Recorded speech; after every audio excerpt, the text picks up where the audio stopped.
जब पड़ोसी ने फिश पॉन्ड बनाया तो उसने मेरे ऑर्चर्ड तक आने वाले सारे पानी के सोर्सेज बंद कर दिए। मैंने कहा, स्लूज गेट को थोड़ा और ऊपर कर दो। हमें अपने ऑर्चर्ड के लिए भी थोड़ा फ्लोइंग वाटर छोड़ना पड़ेगा। बाद में सबके लिए कन्वीनियंट रहेगा। लेकिन उसने गुस्से में कहा, कैसा पानी? ये मेरा है। मैं इसे जैसे चाहूं ब्लॉक कर सकता हूं यूनियन।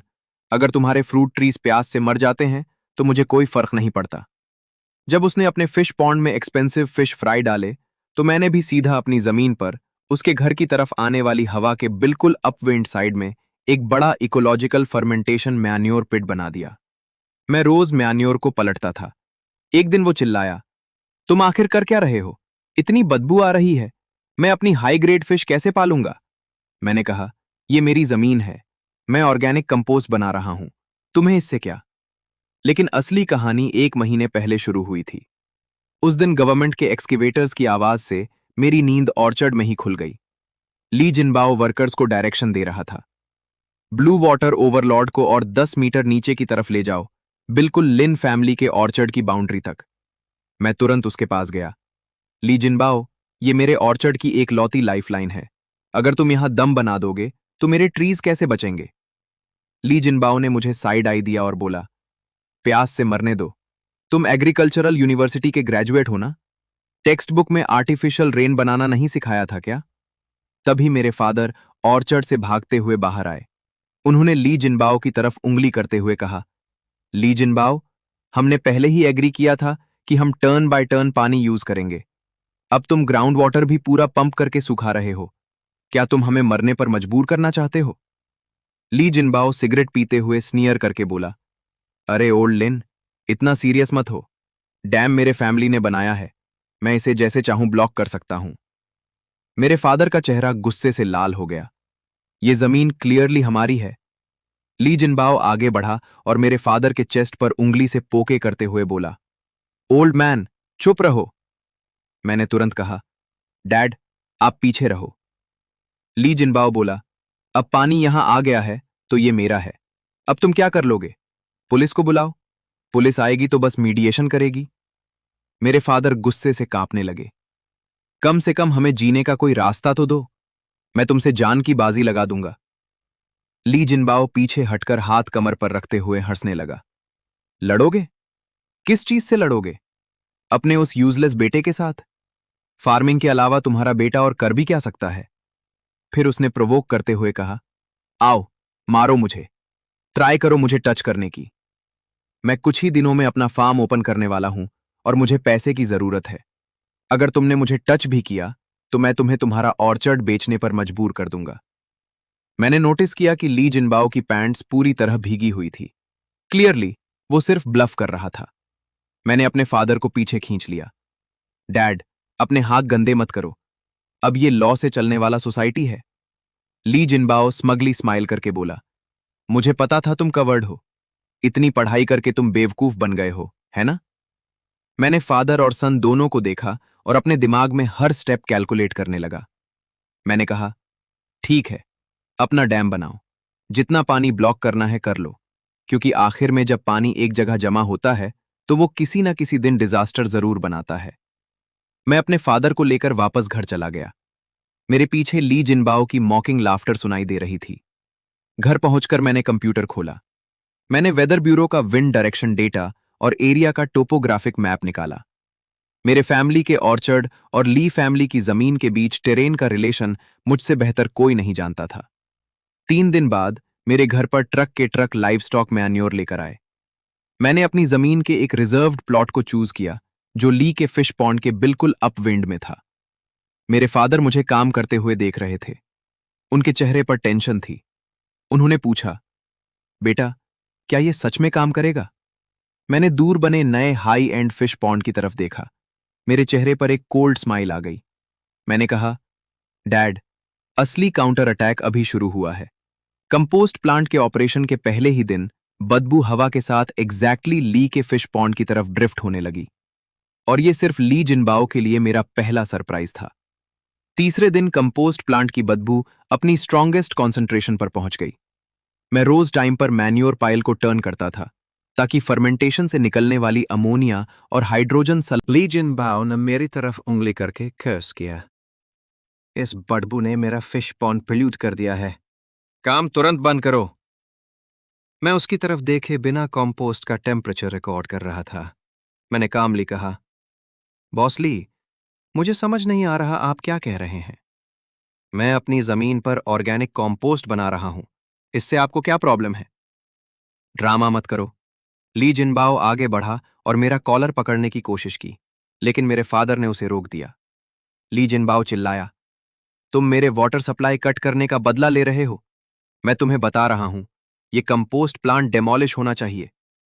मैंने थर्मामीटर नीचे रखा और घर से एक डॉक्यूमेंट लेकर आया। मैंने कहा, बॉस ली, थोड़ा रीजनेबल बनिए। ये मेरे ऑर्गेनिक कंपोस्ट प्रोजेक्ट का अप्रूवल फॉर्म है, जो काउंटी एनवायरमेंटल प्रोटेक्शन ब्यूरो में ऑफिशियली फाइल्ड है। इसका नंबर है BF20240137। इस पर काउंटी एग्रीकल्चर ब्यूरो की रेड सील भी लगी हुई है। लीजनबाओ कुछ सेकंड्स के लिए स्टन्ड रह गया। मैंने कंटिन्यू किया, मेरे फैमिली का ऑर्चर्ड 20 मुका है। कई सालों से उसमें ऑर्गेनिक फर्टिलाइजर की कमी है और सॉइल सिवियरली कॉम्पैक्टेड हो चुकी है। इसलिए मैं अपने खुद के पैसे से सॉइल इंप्रूव कर रहा हूं और इकोलॉजिकल एग्रीकल्चर डेवलप कर रहा हूं। यह नेशनल एग्रीकल्चरल पॉलिसी को फॉलो करना है। अगर आपको कोई कंप्लेंट है तो टाउन ऑफिस में जाकर कंप्लेंट करिए। ली जिनबाओ ने डॉक्यूमेंट मेरे हाथ से छीन लिया। जब उसने देखा कि डॉक्यूमेंट जेन्युइन था तो उसका चेहरा पीला पड़ गया। उसके पीछे खड़े एक वर्कर ने धीरे से कहा, यह सच में लीगल है। मेरे कजन ने भी पिछले साल ऐसा ही किया था। गवर्नमेंट तो इसके लिए सब्सिडी भी देती है। ली जिनबाओ ने डॉक्यूमेंट जमीन पर फेंकते हुए कहा, लीगल है या नहीं, तुम लोगों को बदबू से मार नहीं सकते। ये हाई ग्रेड कोई फिश है। हर एक फ्राई की कॉस्ट 300 युआन है। मैं नीचे झुककर डॉक्यूमेंट उठाया और उसकी डस्ट साफ की। मैंने कामली कहा, तो मैं अपनी सॉइल इंप्रूव कर रहा हूं और उसमें बदबू आ रही है। इससे तुम्हारी फिश को प्रॉब्लम हो रही है तो मैं क्या करूं? वैसे भी तुम्हारा फिश पॉन्ड मेरे कंपोस्ट यार्ड से कम 50 मीटर दूर है। बीच में पूरा ग्रोव भी है। तुम कैसे प्रूव करोगे कि पोल्यूशन मेरी तरफ से हो रहा है? ली जिनबाओ के पास कोई जवाब नहीं था। मैं खड़ा हुआ और उसकी तरफ देखकर बोला, बॉस ली, जब तुमने मेरा वाटर सोर्स कट किया था तब तुमने एक बार भी नहीं सोचा कि मेरे फ्रूट ट्रीज मर जाएंगे। अब मैं लीगली अपना काम कर रहा हूं और तुम मुझे परेशान करने आ गए। चलो दोनों विलेज कमिटी में चलते हैं और उन्हें डिसाइड करने देते हैं। ली जिनबाओ जानता था कि विलेज कमिटी में उसका कोई केस नहीं बनेगा। उसने दांत पीसते हुए कहा, ठीक है, बस मेरा इंतजार करो। और वो अपने लोगों के साथ वहां से चला गया। अगली सुबह ली फैमिली के फिश पॉन्ड के पास 1 दर्जन इंडस्ट्रियल फैंस लगा दिए गए। उन्होंने बहुत सारा डिओडोराइजर भी खरीद लिया और उसे हवा में एग्रेसिवली स्प्रे करने लगे। मेरे फादर टेंशन में बोले, यूफेंग, क्या ये लोग इस तरह बदबू को कंट्रोल कर सकते हैं? मैंने उन फैंस को देखा और कहा, डैड, टेंशन मत लो। उन्होंने सबसे चीप केमिकल डिओडोराइजर खरीदा है। ये मेरे कंपोस्ट में मौजूद ऑर्गेनिक सब्सटेंसेस के साथ मिक्स होगा। इससे बदबू कम नहीं होगी, बल्कि और ज्यादा बढ़ेगी। और एग्जैक्टली वही हुआ। दोपहर तक ली फिश पॉन्ड के आसपास की बदबू सिर्फ बढ़ी ही नहीं, बल्कि उसमें एक और ज्यादा पंजेंट केमिकल स्मेल भी मिक्स हो गई। तभी मुझे विलेज ब्रांच सेक्रेटरी का फोन आया। उन्होंने बताया कि ली डेकाई विलेज कमिटी में कंप्लेंट करने गया है। वो डिमांड कर रहा था कि मेरे कॉम्पोस्ट यार्ड को फोर्सफुली डिमोलिश किया जाए। मैंने सारे लीगल डॉक्यूमेंट्स ऑर्गेनाइज किए और विलेज कमिटी जाने के लिए रेडी हो गया। लेकिन निकलने से पहले मैंने जानबूझकर कंपोस्ट में एक स्पेशल माइक्रोबियल एजेंट ऐड किया। ये एजेंट मैं एग्रीकल्चरल यूनिवर्सिटी के लैब से लेकर आया था। और जब ये ली फैमिली के स्प्रे किए हुए डिओडोराइजर के साथ रिएक्ट करेगा, तब अगले कुछ दिनों में ली जिनबाओ को समझ आएगा कि असली बायोकेमिकल वॉरफेयर क्या होता है। मैं विलेज कमिटी के मीटिंग रूम में जाकर बैठ गया। मेरे सामने 3 प्रिपेयर्ड डॉक्यूमेंट्स रखे हुए थे। ली डेकाई पहले से ही आधे घंटे से वहां मेरा वेट कर रहा था। जैसे ही उसने मुझे अंदर आते देखा, उसने तुरंत टेबल पर हाथ मारा और विलेज ब्रांच सेक्रेटरी से कंप्लेंट करनी शुरू कर दी। उसने कहा, मेरे फिश पॉन्ड के पास इसके कंपोस्ट ये काउंटी एग्रीकल्चर ब्यूरो ने इशू किया था। सारे प्रोसीजर्स कंप्लीट थे और प्रोजेक्ट एनवायरमेंटल स्टैंडर्ड्स को मीट करता था। मैंने पॉइंट आउट किया। मेरा compost yard live fish pond से 52 मीटर दूर है। ये officially required safety distance regulations के अंदर है। ली डेकाई तुरंत एंग्जायस हो गया। उसने कहा, डिस्टेंस रिक्वायर्ड लिमिट के अंदर होने का मतलब ये नहीं कि इसका कोई इम्पैक्ट ही नहीं होगा। मैंने सर हिलाए और सेकंड डॉक्यूमेंट खोला। ये मेरे ऑर्चर्ड की सॉइल टेस्ट रिपोर्ट थी, जो काउंटी एग्रीकल्चरल स्टेशन से ऑफिशियली स्टैम्प्ड और सर्टिफाइड थी। रिपोर्ट क्लियरली दिखा रही थी कि लॉन्ग टर्म वाटर शॉर्टेज की वजह से मेरे 20 मुंह ऑर्चर्ड की सॉइल में ऑर्गेनिक मैटर कंटेंट गिरकर सिर्फ 0.3% रह गया था। नॉर्मल फ्रूट ट्री ग्रोथ के लिए रिक्वायर्ड स्टैंडर्ड 1.5% था। अगर सॉइल को इंप्रूव नहीं किया गया तो मेरे ट्रीज का सर्वाइव करना मुश्किल था। रिपोर्ट पढ़ने के बाद ओल्ड झांग का एक्सप्रेशन सीरियस हो गया। मैंने इसी मोमेंट का फायदा उठाया और मैं पॉइंट सामने रखा। मेरे ऑर्चर्ड में वाटर और फर्टिलाइजर शॉर्टेज का असली रीजन ली फैमिली का सारे वाटर सोर्सेज को कट कर देना है। इसलिए मैं ऑफिशियली डिमांड करता हूं कि ली फैमिली मेरे वाटर राइट्स रिस्टोर करे, वरना मेरे ट्रीज को बचाने के लिए मुझे कंपोस्टिंग का यूज करना ही पड़ेगा। ली डेकाई का चेहरा एकदम पाले पड़ गया। वो कुछ बोलने की कोशिश कर रहा था, लेकिन उसके पास कोई जवाब नहीं था। तब मैंने थर्ड डॉक्यूमेंट निकाला। ये मेरे ग्रैंडफादर और ओल्ड ली के बीच हुए वर्बल एग्रीमेंट के विटनेसेस के टेस्टिमोनीज थे। उस वक्त कोई रिटन कॉन्ट्रैक्ट नहीं बनाया गया था, लेकिन विलेज के 7 एल्डरली रेजिडेंट्स ने साइन करके टेस्टिफाई किया था कि दोनों फैमिलीज के बीच पानी को टर्न बाय टर्न यूज करने के अग्रीमेंट हुआ था। ओल्ड झांग ने टेस्टिमोनीज पढ़े, फिर उसने ली डेकाई की तरफ देखा और पूछा, क्या यह सच है? ली डेकाई ने जिद करते हुए कहा, वर्बल अग्रीमेंट का कोई वैल्यू नहीं होता। डम मेरे फैमिली ने अपने पैसे से बनाया है, फिर दूसरे लोग उसका पानी क्यों यूज करें? मैं हंस पड़ा और कामली जवाब दिया, जब दम दम तुम्हारा है तो मेरी जमीन के ऊपर की हवा भी मेरी है। फिर तुम्हें क्या राइट है कि तुम मुझे अपनी जमीन पर कंपोस्ट बनाने से रोको? ये लाइन सुनते ही ली डेकाई बिल्कुल चुप हो गया। ओल्ड झांग ने कुछ देर सोचा और फिर कहा, तुम्हारे कंपोस्ट प्रोजेक्ट की सारी लीगल फॉर्मेलिटीज कंप्लीट है। विलेज कमिटी को इसे रोकने का कोई राइट नहीं है। रही बात पानी के डिस्प्यूट की, तो दोनों पार्टीज को नेगोशिएशन के थ्रू इसका सोल्यूशन निकालना होगा। विलेज कमिटी मीडिएशन कर सकती है, लेकिन किसी एक पार्टी पर डिसीजन फोर्स नहीं कर सकती। ली डेकाई का चेहरा गुस्से से बिल्कुल सफेद पड़ गया। मीटिंग खत्म होने के बाद वो गुस्से में वहां से निकल गया। मैं जानबूझकर सीधा ली के फिश पॉन्ड की तरफ चला गया। दूर से ही मुझे पानी की सरफेस पर बहुत सारी सफेद फिश फ्राई तैरती हुई नजर आ गई। ली जिनबाओ वर्कर्स को डेड फिश बाहर निकालने का ऑर्डर दे रहा था। उसका एक्सप्रेशन बहुत ही सीरियस था।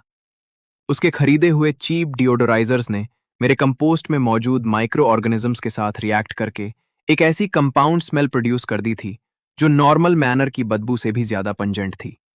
इससे भी बड़ी प्रॉब्लम ये थी कि ये स्मेल फिश के ऑल्फैक्टरी सिस्टम को इरिटेट कर रही थी, जिसकी वजह से उनका स्ट्रेस रिस्पॉन्स और बढ़ रहा था। अगले 3 दिन तक ली फैमिली ने बदबू कंट्रोल करने के लिए अलग अलग डिओडोराइजिंग इक्विपमेंट खरीदने शुरू कर दिए। मैं दूर से देख रहा था। उन्होंने 20 high power air purifiers install कर दिए। इतना ही नहीं, उन्होंने सिटी से एक प्रोफेशनल डिओडोराइजिंग कंपनी भी हायर कर ली। इंपोर्टेड स्प्रे इक्विपमेंट के थ्रू वो लोग दिन रात केमिकल्स स्प्रे करते रहे। सिर्फ इक्विपमेंट और केमिकल्स पर ही उनका कंजर्वेटिव एस्टिमेट के हिसाब से 50,000 युआन से ज्यादा खर्च हो चुका था। लेकिन रिजल्ट ऑलमोस्ट जीरो था, क्योंकि मैं हर दिन विंड डायरेक्शन और टेम्परेचर को प्रिसाइसली ऑब्जर्व करके कंपोस्ट पाइल को टर्न करने का टाइम एडजस्ट करता था। मैं ऐसा टाइम चूज करता था जब हवा की डायरेक्शन बड़बू को सीधा फिश पॉन्ड की तरफ ले जाए। ली जिनबाओ का हाई एंड इकोलॉजिकल फार्म, जो अभी आधे महीने बाद ओपन होना था, अब पूरी तरह स्मेल की प्रॉब्लम में फंस चुका था। मैं ऑर्चर्ड में खड़ा होकर ली फैमिली के लोगों को दिन रात भागते हुए देख रहा था। मेरे लिए कंपोस्ट यार्ड तो सिर्फ एपेटाइजर था। असली शो अभी बाकी था। और कंपोस्ट यार्ड के नीचे जो डाइवर्जन पाइप्स मैंने पहले ही अंडरग्राउंड बरी कर दिए थे, उनके बारे में ली फैमिली को अभी तक कुछ भी पता नहीं था। ली फैमिली की डिओडोराइजिंग बैटल पूरे 1 हफ्ते तक चली, लेकिन हर दिन सिचुएशन और खराब होती गई। मैं रोज कंपोस्ट यार्ड में बिजी रहता था। बाहर से देखने पर लगता था कि मैं बस मैन्योर पाइल को टर्न कर रहा हूं, लेकिन असल में मैं माइक्रोबियल एजेंट की क्वांटिटी को प्रिसाइसली एडजस्ट कर रहा था। ये एजेंट एग्रीकल्चरल यूनिवर्सिटी में मेरे एडवाइजर की लैब में डेवलप हुआ था।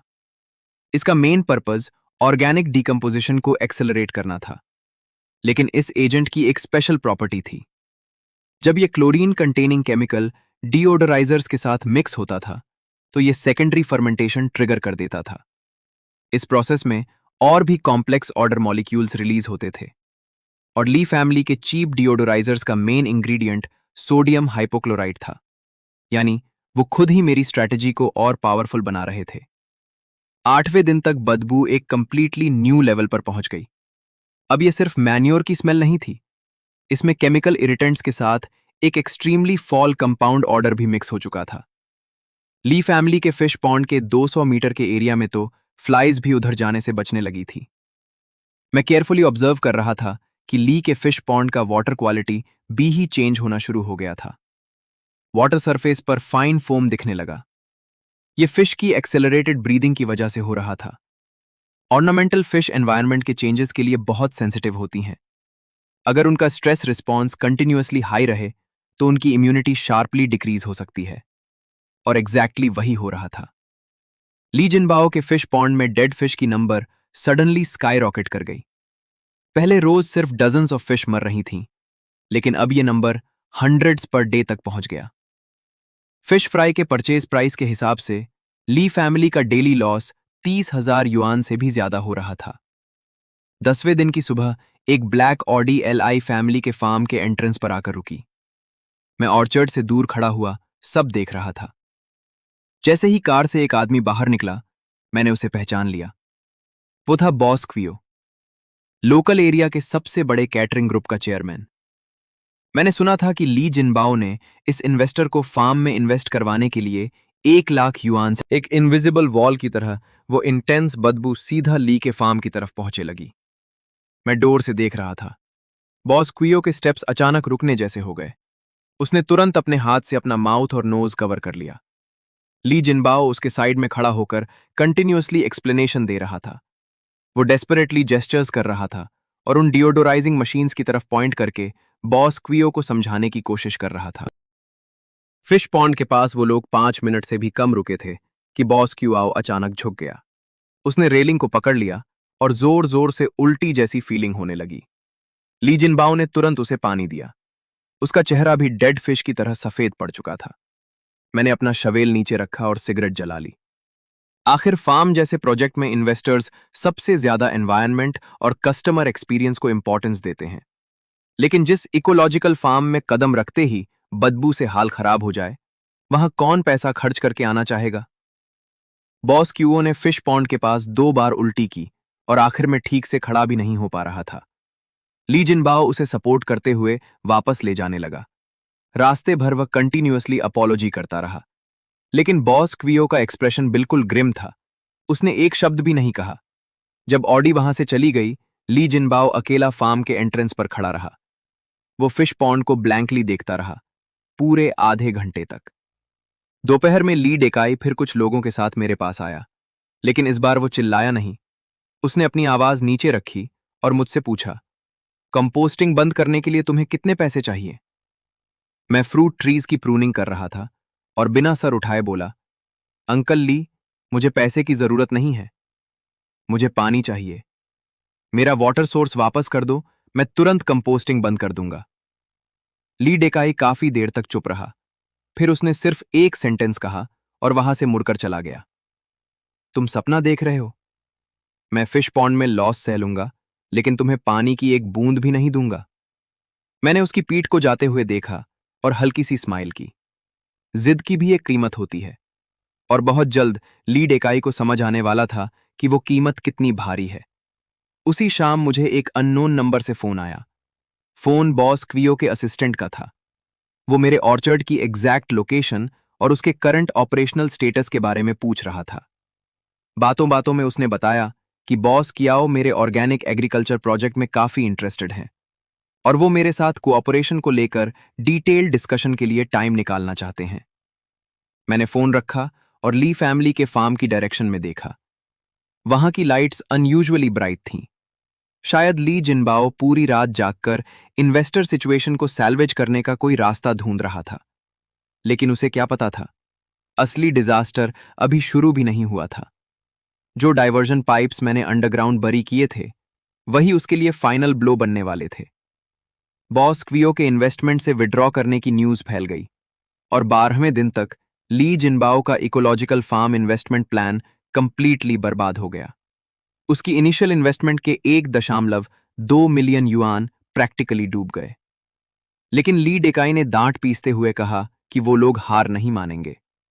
उन्होंने डिसाइड किया कि अपना इन्वेस्टमेंट और बढ़ाएंगे और किसी भी हाल में फार्म को ओपन करेंगे। सबसे पहले उन्होंने डैम को और रीइंफोर्स करना शुरू किया। 3 एक्सकेवेटर्स एक साथ काम करने लगे। डैम के बेस में कंक्रीट डाला गया और डैम की हाइट को 1.2 मीटर और बढ़ा दिया गया। ली फैमिली का प्लान बिल्कुल क्लियर था। जब इन्वेस्टर भाग गया है तो फिश पॉन्ड को और बड़ा करो, ज्यादा फिश पालो, ज्यादा पैसे कमाओ और उस प्रॉफिट से पुराने लॉसेस कवर करो। रीइंफोर्स्ड डैम एक आयरन वॉल की तरह खड़ा हो गया। मेरे ऑर्चर्ड की तरफ आने वाले सारे वाटर सोर्सेज कंप्लीटली ब्लॉक हो गए। ग्राउंड वाटर लेवल भी विजिबल गिरने लगा। मेरे 20 मुंह के फ्रूट ट्रीज के लीव्स धीरे धीरे येलो होने लगे। मेरे फादर उन विदरिंग ट्रीज को देखकर बहुत एंग्जायस हो गए। उन्होंने कहा, अगर ये ऐसे ही चलता रहा तो सारे ट्रीज मर जाएंगे, फिर हमारे पास कुछ भी नहीं बचेगा। मैंने उन्हें रीशोर्स किया, डैड पैनिक मत करो। उसके बाद मैंने ऑर्चर्ड में बड़े बड़े डिचेस खोदना शुरू कर दिया। बाहर से देखने पर लग रहा था कि मैं अंडरग्राउंड वाटर सर्च कर रहा हूं, जैसे मैं इरिगेशन चैनल्स बनाकर ट्रीज को बचाने की कोशिश कर रहा हूं। हर दिन सुबह होने से पहले मैं होए लेकर फील्ड में पहुंच जाता और पूरा दिन डिंगिंग करता रहता। धीरे धीरे मिट्टी के पाइल्स बड़े होते गए और डिचेस और गहरे होते गए। एक दिन ली जिनबाओ वहां से कार में गुजरा। जब उसने मुझे मिट्टी से पूरा कवर देखा तो उसने कार की विंडो से बाहर झुककर जोर जोर से हंसना शुरू कर दिया। उसने कहा, 4 साल कॉलेज पढ़ने के बाद भी तुम वही मिट्टी खोदने वाले फार्मर हो? इतनी गहरी डिच खोदने के बाद भी तुम्हें पानी नहीं मिल रहा? कितनी मेहनत वेस्ट कर रहे हो? मैंने बस अपना पसीना पोंछा और बिना कुछ कहे डिंग कंटिन्यू रखी। लेकिन ली जिनबाओ को यह नहीं पता था, मैंने इसे प्रिसिस फ्लूइड डायनामिक्स मॉडल्स के बेसिस पर डिजाइन किया था। हर डिच की डेप्थ, एंगल और स्लोप को बार बार कैलकुलेट किया गया था और इसका सिर्फ एक पर्पस था, जब हैवी रेनस्टॉर्म आए तो सरफेस रन ऑफ को एक्सट्रीमली फास्ट अंडरग्राउंड चैनल किया जा सके। इससे strong vertical water pressure create होगा और इन डाइवर्जन चैनल्स का फाइनल एंड पॉइंट सीधा ली फैमिली के डैम की फाउंडेशन के नीचे जाकर मिलता था। मेरा मेजर एग्रीकल्चरल यूनिवर्सिटी में एग्रीकल्चरल वाटर रिसोर्सेज इंजीनियरिंग था। मेरे एडवाइजर एक टीम को लीड करते थे जो 3 गॉर्ज डैम के फ्लड डिस्चार्ज सिस्टम पर रिसर्च करती थी। मैं भी 2 साल तक वाटर प्रेशर मॉडल्स की कैलकुलेशंस में इन्वॉल्व रहा था। इसलिए ली देकाई के दाम की जो रीइंफोर्समेंट हुई थी, उसकी वीकनेस में इजीली समझ सकता था। उन्होंने सिर्फ डैम की सरफेस को रीइंफोर्स किया था, लेकिन फाउंडेशन के सॉइल सपोर्ट जैसे इंपॉर्टेंट फैक्टर्स को प्रॉपरली एड्रेस नहीं किया था। जैसे जैसे डैम की हाइट बढ़ती है, उसमें स्टोर्ड वाटर भी बढ़ता है और फाउंडेशन पर प्रेशर भी इंक्रीज होता है। मैंने जो अंडरग्राउंड ड्रेनेज और डाइवर्जन सिस्टम बनाया था, उसका पर्पस बारिश के वक्त पानी को रीडायरेक्ट करना था। मेरा प्लान था कि एक्सेसिव वाटर प्रेशर की वजह से डैम की फाउंडेशन अनस्टेबल हो जाए। अगर ऐसा हुआ तो ऊपर से की गई रीइंफोर्समेंट भी ज्यादा देर तक काम नहीं करेगी। मैंने पूरे 10 दिन तक ऑर्चर्ड के एक बड़े एरिया में डाइवर्जन नेटवर्क प्रिपेयर किया। हर सेक्शन को इस तरह अरेंज किया गया था कि पानी एफिशिएंटली अंडरग्राउंड मूव हो सके और मेन चैनल्स डैम के कंपैरेटिवली वीक एरियाज की डायरेक्शन में थे। जब भी ली जिनबाओ वहां से गुजरता, वो मुझे देखकर कुछ न कुछ मजाक जरूर करता। वो कहता, तुम इतने गरीब हो कि एक यूजलेस डिच खोदने को भी इतनी सीरियसली कर रहे हो। इससे अच्छा मान लो कि तुम्हारे पास कुछ नहीं है और अपनी जमीन बेच दो। मैं सीधा खड़ा हुआ और उसे अपनी नई लैंड रोवर में जाते हुए देखता रहा। उसकी back seat high grade fish feed से भरी हुई थी। क्लियरली उसे अपने फार्म के सक्सेसफुल ओपनिंग पर पूरा कॉन्फिडेंस था। 15वें दिन की शाम तक मैंने अपना लास्ट डाइवर्जन चैनल कंप्लीट कर लिया। मेरे फादर ने मुझसे पूछा, क्या तुम्हें सच में लगता है कि ये डिचेस हमारे लिए पानी ला पाएंगी? मैंने कोई जवाब नहीं दिया, बस मैंने आसमान की देर देखा। वेदर फोरकास्ट के अकॉर्डिंग कुछ ही हफ्तों में एक लार्ज स्केल रेनफॉल सिस्टम आने वाला था, जो 36 घंटे से ज्यादा चल सकता था। मेरे लिए वही बारिश ली फैमिली के फार्म के लिए टर्निंग पॉइंट और मेरे ऑर्चर्ड के लिए एक नई शुरुआत बन सकती थी। अब सारे ट्रैप्स प्रिपेयर हो चुके थे। अब सिर्फ ली जिनबाओ के अपने प्लान के अंदर फंसने का वेट करना था। उसे अभी भी लग रहा था कि मैं बस एक बेवकूफ फार्मर हूं जो बिना वजह डिचेस खुद रहा है। डाइवर्जन चैनल्स कंप्लीट होने के 3 दिन बाद ली फैमिली ने फार्म का क्रेजी एक्सपेंशन शुरू कर दिया। 6 एक्सकेवेटर्स दिन रात काम करने लगे। उन्होंने फिश पॉन्ड को बहुत बड़े एरिया तक एक्सपैंड करना शुरू कर दिया। ली डेकाई का प्लान काफी एग्रेसिव था। उससे टेम्पल फेयर से पहले सिर्फ आधे महीने के अंदर पूरा प्रोजेक्ट कंप्लीट करके फार्म को ओपन करना था। बड़े फिश पॉन्ड को सपोर्ट करने के लिए डैम को भी और ऊंचा किया गया। उन्होंने कंक्रीट का एडिशनल लेयर डाला और वाटर फेसिंग साइड पर सीपेज प्रोटेक्शन भी इंस्टॉल की। बाहर से देखने पर डैम काफी इंप्रेसिव लग रहा था, लेकिन जब मैं ऑर्चर्ड में खड़ा होकर डिस्टेंस मेजर कर रहा था तो मुझे समझ आ गया कि डैम अब काफी ज्यादा ऊंचा हो चुका था। इसका वाटर स्टोरेज कैपेसिटी भी बहुत बढ़ चुका था और इतने बड़े वाटर वॉल्यूम की वजह से डैम पर प्रेशर भी काफी इंक्रीज हो गया था। सबसे इंपॉर्टेंट बात यह थी कि कॉस्ट बचाने के लिए ली डेकाई ने फाउंडेशन को प्रॉपरली रीइंफोर्स नहीं किया था। उन्होंने एग्जिस्टिंग सॉइल लेयर के ऊपर ही एडिशनल कंक्रीट स्ट्रक्चर खड़ा कर दिया था। यानी बाहर से डैम स्ट्रांग दिख रहा था, लेकिन उसकी फाउंडेशन उतनी रिलायबल नहीं थी। उधर मेरे फैमिली के फ्रूट ट्रीज की कंडीशन हर दिन और खराब होती जा रही थी। कंटिन्यूअस वाटर शॉर्टेज की वजह से ट्रीज के लीव्स बड़े स्केल पर गिरने लगे थे। कुछ ब्रांचेस तो पूरी तरह सूख चुकी थी। मेरे फादर रोज उन ट्रीज को देखकर इमोशनल हो जाते थे। वो कहते, ये तुम्हारे ग्रैंडपा की छोड़ी हुई फैमिली लेगेसी है, हमारे हाथों से ये बर्बाद नहीं होनी चाहिए। लेकिन मैं पैनिक नहीं हुआ। एग्रीकल्चरल यूनिवर्सिटी की लैब में जो नॉलेज मुझे मिली थी, उसके बेसिस पर मैंने एक स्पेशल फोलियर फर्टिलाइजर प्रिपेयर किया। इसके मेन इंग्रेडिएंट्स एल्जिनिक एसिड और अमीनो एसिड कॉम्प्लेक्स थे। ये फर्टिलाइजर एक्सट्रीम वाटर शॉर्टेज के कंडीशंस में फ्रूट ट्रीज के बेसिक फिजियोलॉजिकल फंक्शंस को मेंटेन करने में हेल्प कर सकता था। हर सुबह और शाम में स्प्रेयर लेकर हर ट्री पर प्रिसाइसली मिस्ट करता था। ये फोलियर फर्टिलाइजर लीव्स के स्टोमाटा के थ्रू लीफ टिश्यू में एंटर करता था, इसलिए रूट्स से वाटर और न्यूट्रिएंट्स अब्सॉर्ब करने के नॉर्मल प्रोसेस को बाईपास कर सकता था। इससे ट्रीज कंप्लीटली रिकवर तो नहीं कर रहे थे, लेकिन कम से कम जिंदा रहने में हेल्प मिल रही थी मुझे। बस इस डिफिकल्ट पीरियड को समहाउ निकालना था। एक बार हैवी रेन आ जाती तो ट्रीज के रिकवर करने के चांसेस काफी बढ़ जाते। 20वें दिन में अपना कैमरा और सारा मेजरमेंट डेटा लेकर काउंटी वाटर अफेयर्स ब्यूरो पहुंच गया। वहां मुझे वाटर रिसोर्सेज सेक्शन के सेक्शन चीफ जांग ने रिसीव किया। मैंने उन्हें एक detailed whistle blowing report submit की। रिपोर्ट में ली फैमिली के दाम की exact height, water storage capacity, foundation की कंडीशन और पॉसिबल सेफ्टी हैजर्ड्स की पूरी इंफॉर्मेशन थी। मैंने स्पेसिफिकली पॉइंट आउट किया कि रिजर्वॉयर डैम सेफ्टी रेगुलेशंस के अकॉर्डिंग इतनी हाइट और वाटर स्टोरेज कैपेसिटी वाले डैम को प्रोफेशनल सेफ्टी असेसमेंट और प्रॉपर अप्रूवल की जरूरत होती है। सेक्शन चीफ झांग ने मेरी डॉक्यूमेंट्स को ध्यान से पढ़ा। जैसे जैसे वो पेजेस टर्न करते गए, उनका एक्सप्रेशन और सीरियस होता गया। उन्होंने तुरंत 2 इंजीनियर्स को ली फैमिली के फार्म पर next day on site inspection के लिए भेज दिया। अगले दिन एक्सपर्ट टीम ने डैम पर पूरी सुबह इंस्पेक्शन की। उन्होंने जियोलॉजिकल इक्विपमेंट से फाउंडेशन स्ट्रक्चर चेक किया, साथ ही लेवल इंस्ट्रूमेंट्स का यूज करके डैम के सेटलमेंट को भी मेजर किया। आखिर में जो कंक्लूजन सामने आया, उससे ली देखा का चेहरा बिल्कुल सफेद पड़ गया। एक्सपर्ट्स ने कहा कि डैम में मेजर सेफ्टी रिस्क्स हैं, वाटर लेवल को इमीडिएटली रिड्यूस करना होगा और फाउंडेशन को कॉम्प्रिहेंसिव रीइंफोर्समेंट की जरूरत है। लेकिन ली ने वहीं पर एक्सपर्ट टीम से बहस शुरू कर दी।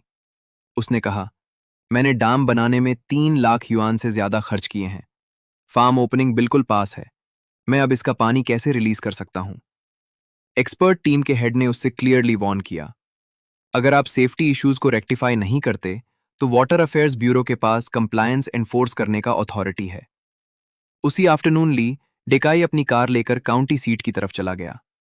3 दिन बाद वाटर अफेयर्स ब्यूरो का स्टैंस अचानक चेंज हो गया। सेक्शन चीफ झांग में मुझे फोन करके बताया, री इंस्पेक्शन के बाद हमें लगा कि ली फैमिली के दाम में कुछ माइनर प्रॉब्लम्स हैं, लेकिन ये नॉर्मल ऑपरेशन को अफेक्ट नहीं करती। डैम एक्सेप्टेंस इंस्पेक्शन पास कर चुका है। मैं फोन पर उनकी आवाज में हेल्पलेसनेस क्लियरली फील कर सकता था। ऑब्वियसली ली देकाई ने कनेक्शंस यूज करके की ऑफिशियल्स को प्राइवेटली इन्फ्लुएंस कर दिया था। एक स्मॉल टाउन का नवो रीच कुछ ग्रास रूट्स ऑफिशियल्स को मैनेज करना उसके लिए मुश्किल नहीं था। लेकिन फोन रखने के बाद मुझे गुस्सा नहीं आया, बल्कि मैं रिलीव था, क्योंकि ली देकाई का ये मूव मेरे लिए एग्जैक्टली वही एविडेंस बन गया था जिसकी मुझे जरूरत थी। वाटर अफेयर्स ब्यूरो का एक्सेप्टेंस रिकॉर्ड और एक्सपर्ट टीम्स वार्निंग रिपोर्ट दोनों ऑफिशियली फाइल हो चुके थे। अगर फ्यूचर में डैम के साथ कुछ भी होता तो ये डॉक्यूमेंट्स सॉलिड एविडेंस बन जाते कि ली को सेफ्टी प्रॉब्लम्स के बारे में पहले से पता था। फिर भी उसने उन्हें इग्नोर किया। ऐसी सिचुएशन में उसे सिर्फ सिविल कॉम्पनसेशन ही नहीं, बल्कि सीरियस लीगल कॉन्सिक्वेंसेस का भी सामना करना पड़ सकता था। मैंने सारे डॉक्यूमेंट्स की फोटोग्राफ्स बैकअप के लिए ले ली। ऑन साइट रिकॉर्डिंग्स के साथ मैंने उन्हें एक एन्क्रिप्टेड हार्ड ड्राइव में सिक्योरली स्टोर कर दिया। अगले एक हफ्ते में ली फैमिली के फार्म का कंस्ट्रक्शन फाइनल स्टेज में एंटर कर गया। लग्जरी रेस्टोरेंट कंप्लीट हो गया, लीजर कैबिन्स भी रेडी हो गए, व्यूइंग प्लेटफॉर्म भी फिनिश कर दिया गया। ली जिनबाओ ने साउथ से 50,000 वैल्यूएबल कोई फिश भी मांगवा ली। उन्हें डेंसली फिश पॉन्ड में रिलीज कर दिया गया। जब सारी फिश एक साथ वाटर सरफेस पर मूव कर रही थी तो सीन वाकई काफी स्पेक्टैकुलर लग रहा था। ली ने अब पूरे विलेज में इनविटेशंस बांटना शुरू कर दिया। वो अनाउंस कर रहा था कि फार्म के ओपनिंग डे पर वो एक बड़ा बैंक्वेट ऑर्गेनाइज करेगा और पूरे विलेज को खाना खिलाएगा। उसकी बातों में कॉन्फिडेंस और बोस्टिंग साफ नजर आ रही थी।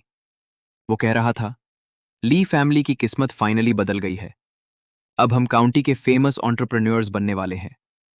जब मेरे पास भी उसका इनविटेशन आया, उसी वक्त वेदर स्टेशन ने एक नया फोरकास्ट इशू किया। साउथ में एक स्ट्रॉन्ग रेन सिस्टम फॉर्म हो रहा था और फोरकास्ट के अकॉर्डिंग वह 7 दिन में हमारे एरिया तक पहुंचने वाला था। रेनफॉल हैवी से टोरेंटियल लेवल तक रहने वाली थी और लगातार 48 घंटे तक बारिश होने का प्रेडिक्शन था।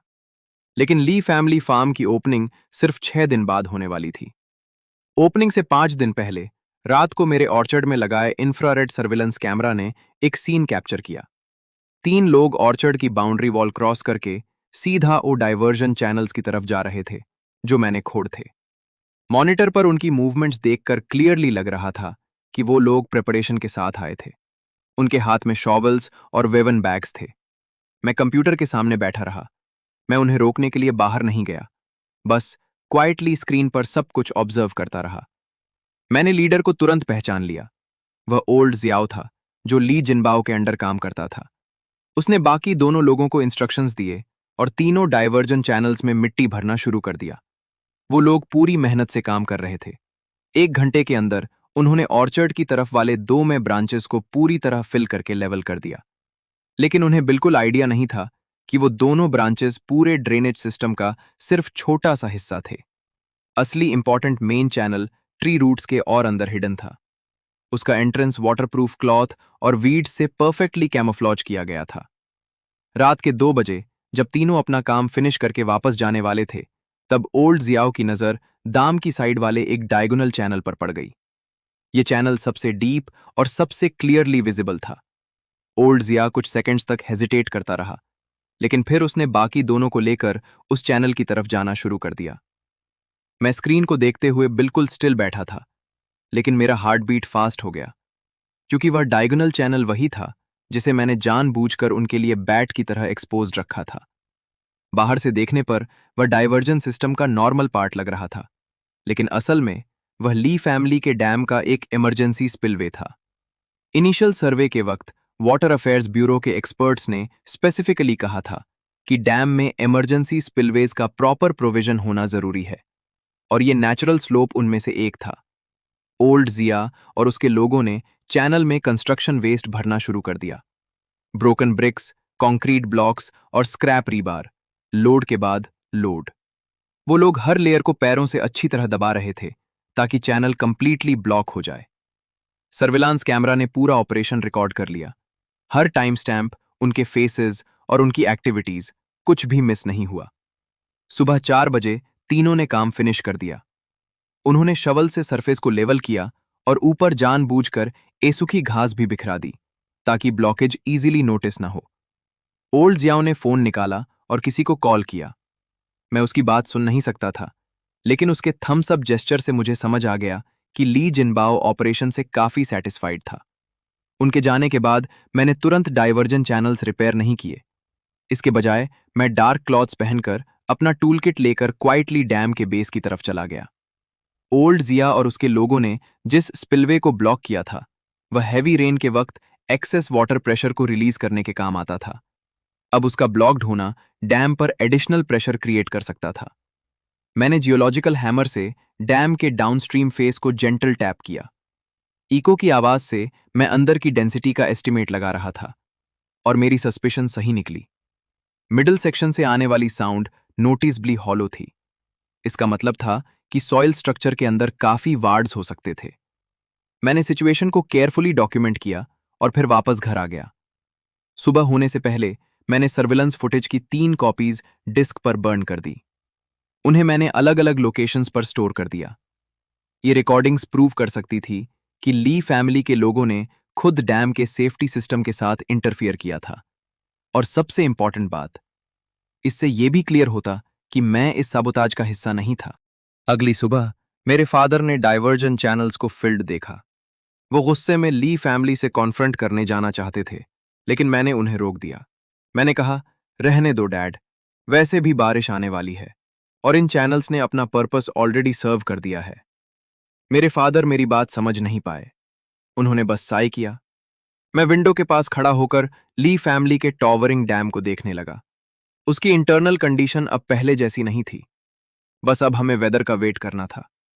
वेदर ब्यूरो के लेटेस्ट फोरकास्ट के अकॉर्डिंग हैवी रेन उसके अगले दिन रात को आने वाली थी, और ली फैमिली फार्म का ग्रैंड ओपनिंग बैंक्वेट कल दोपहर शेड्यूल था।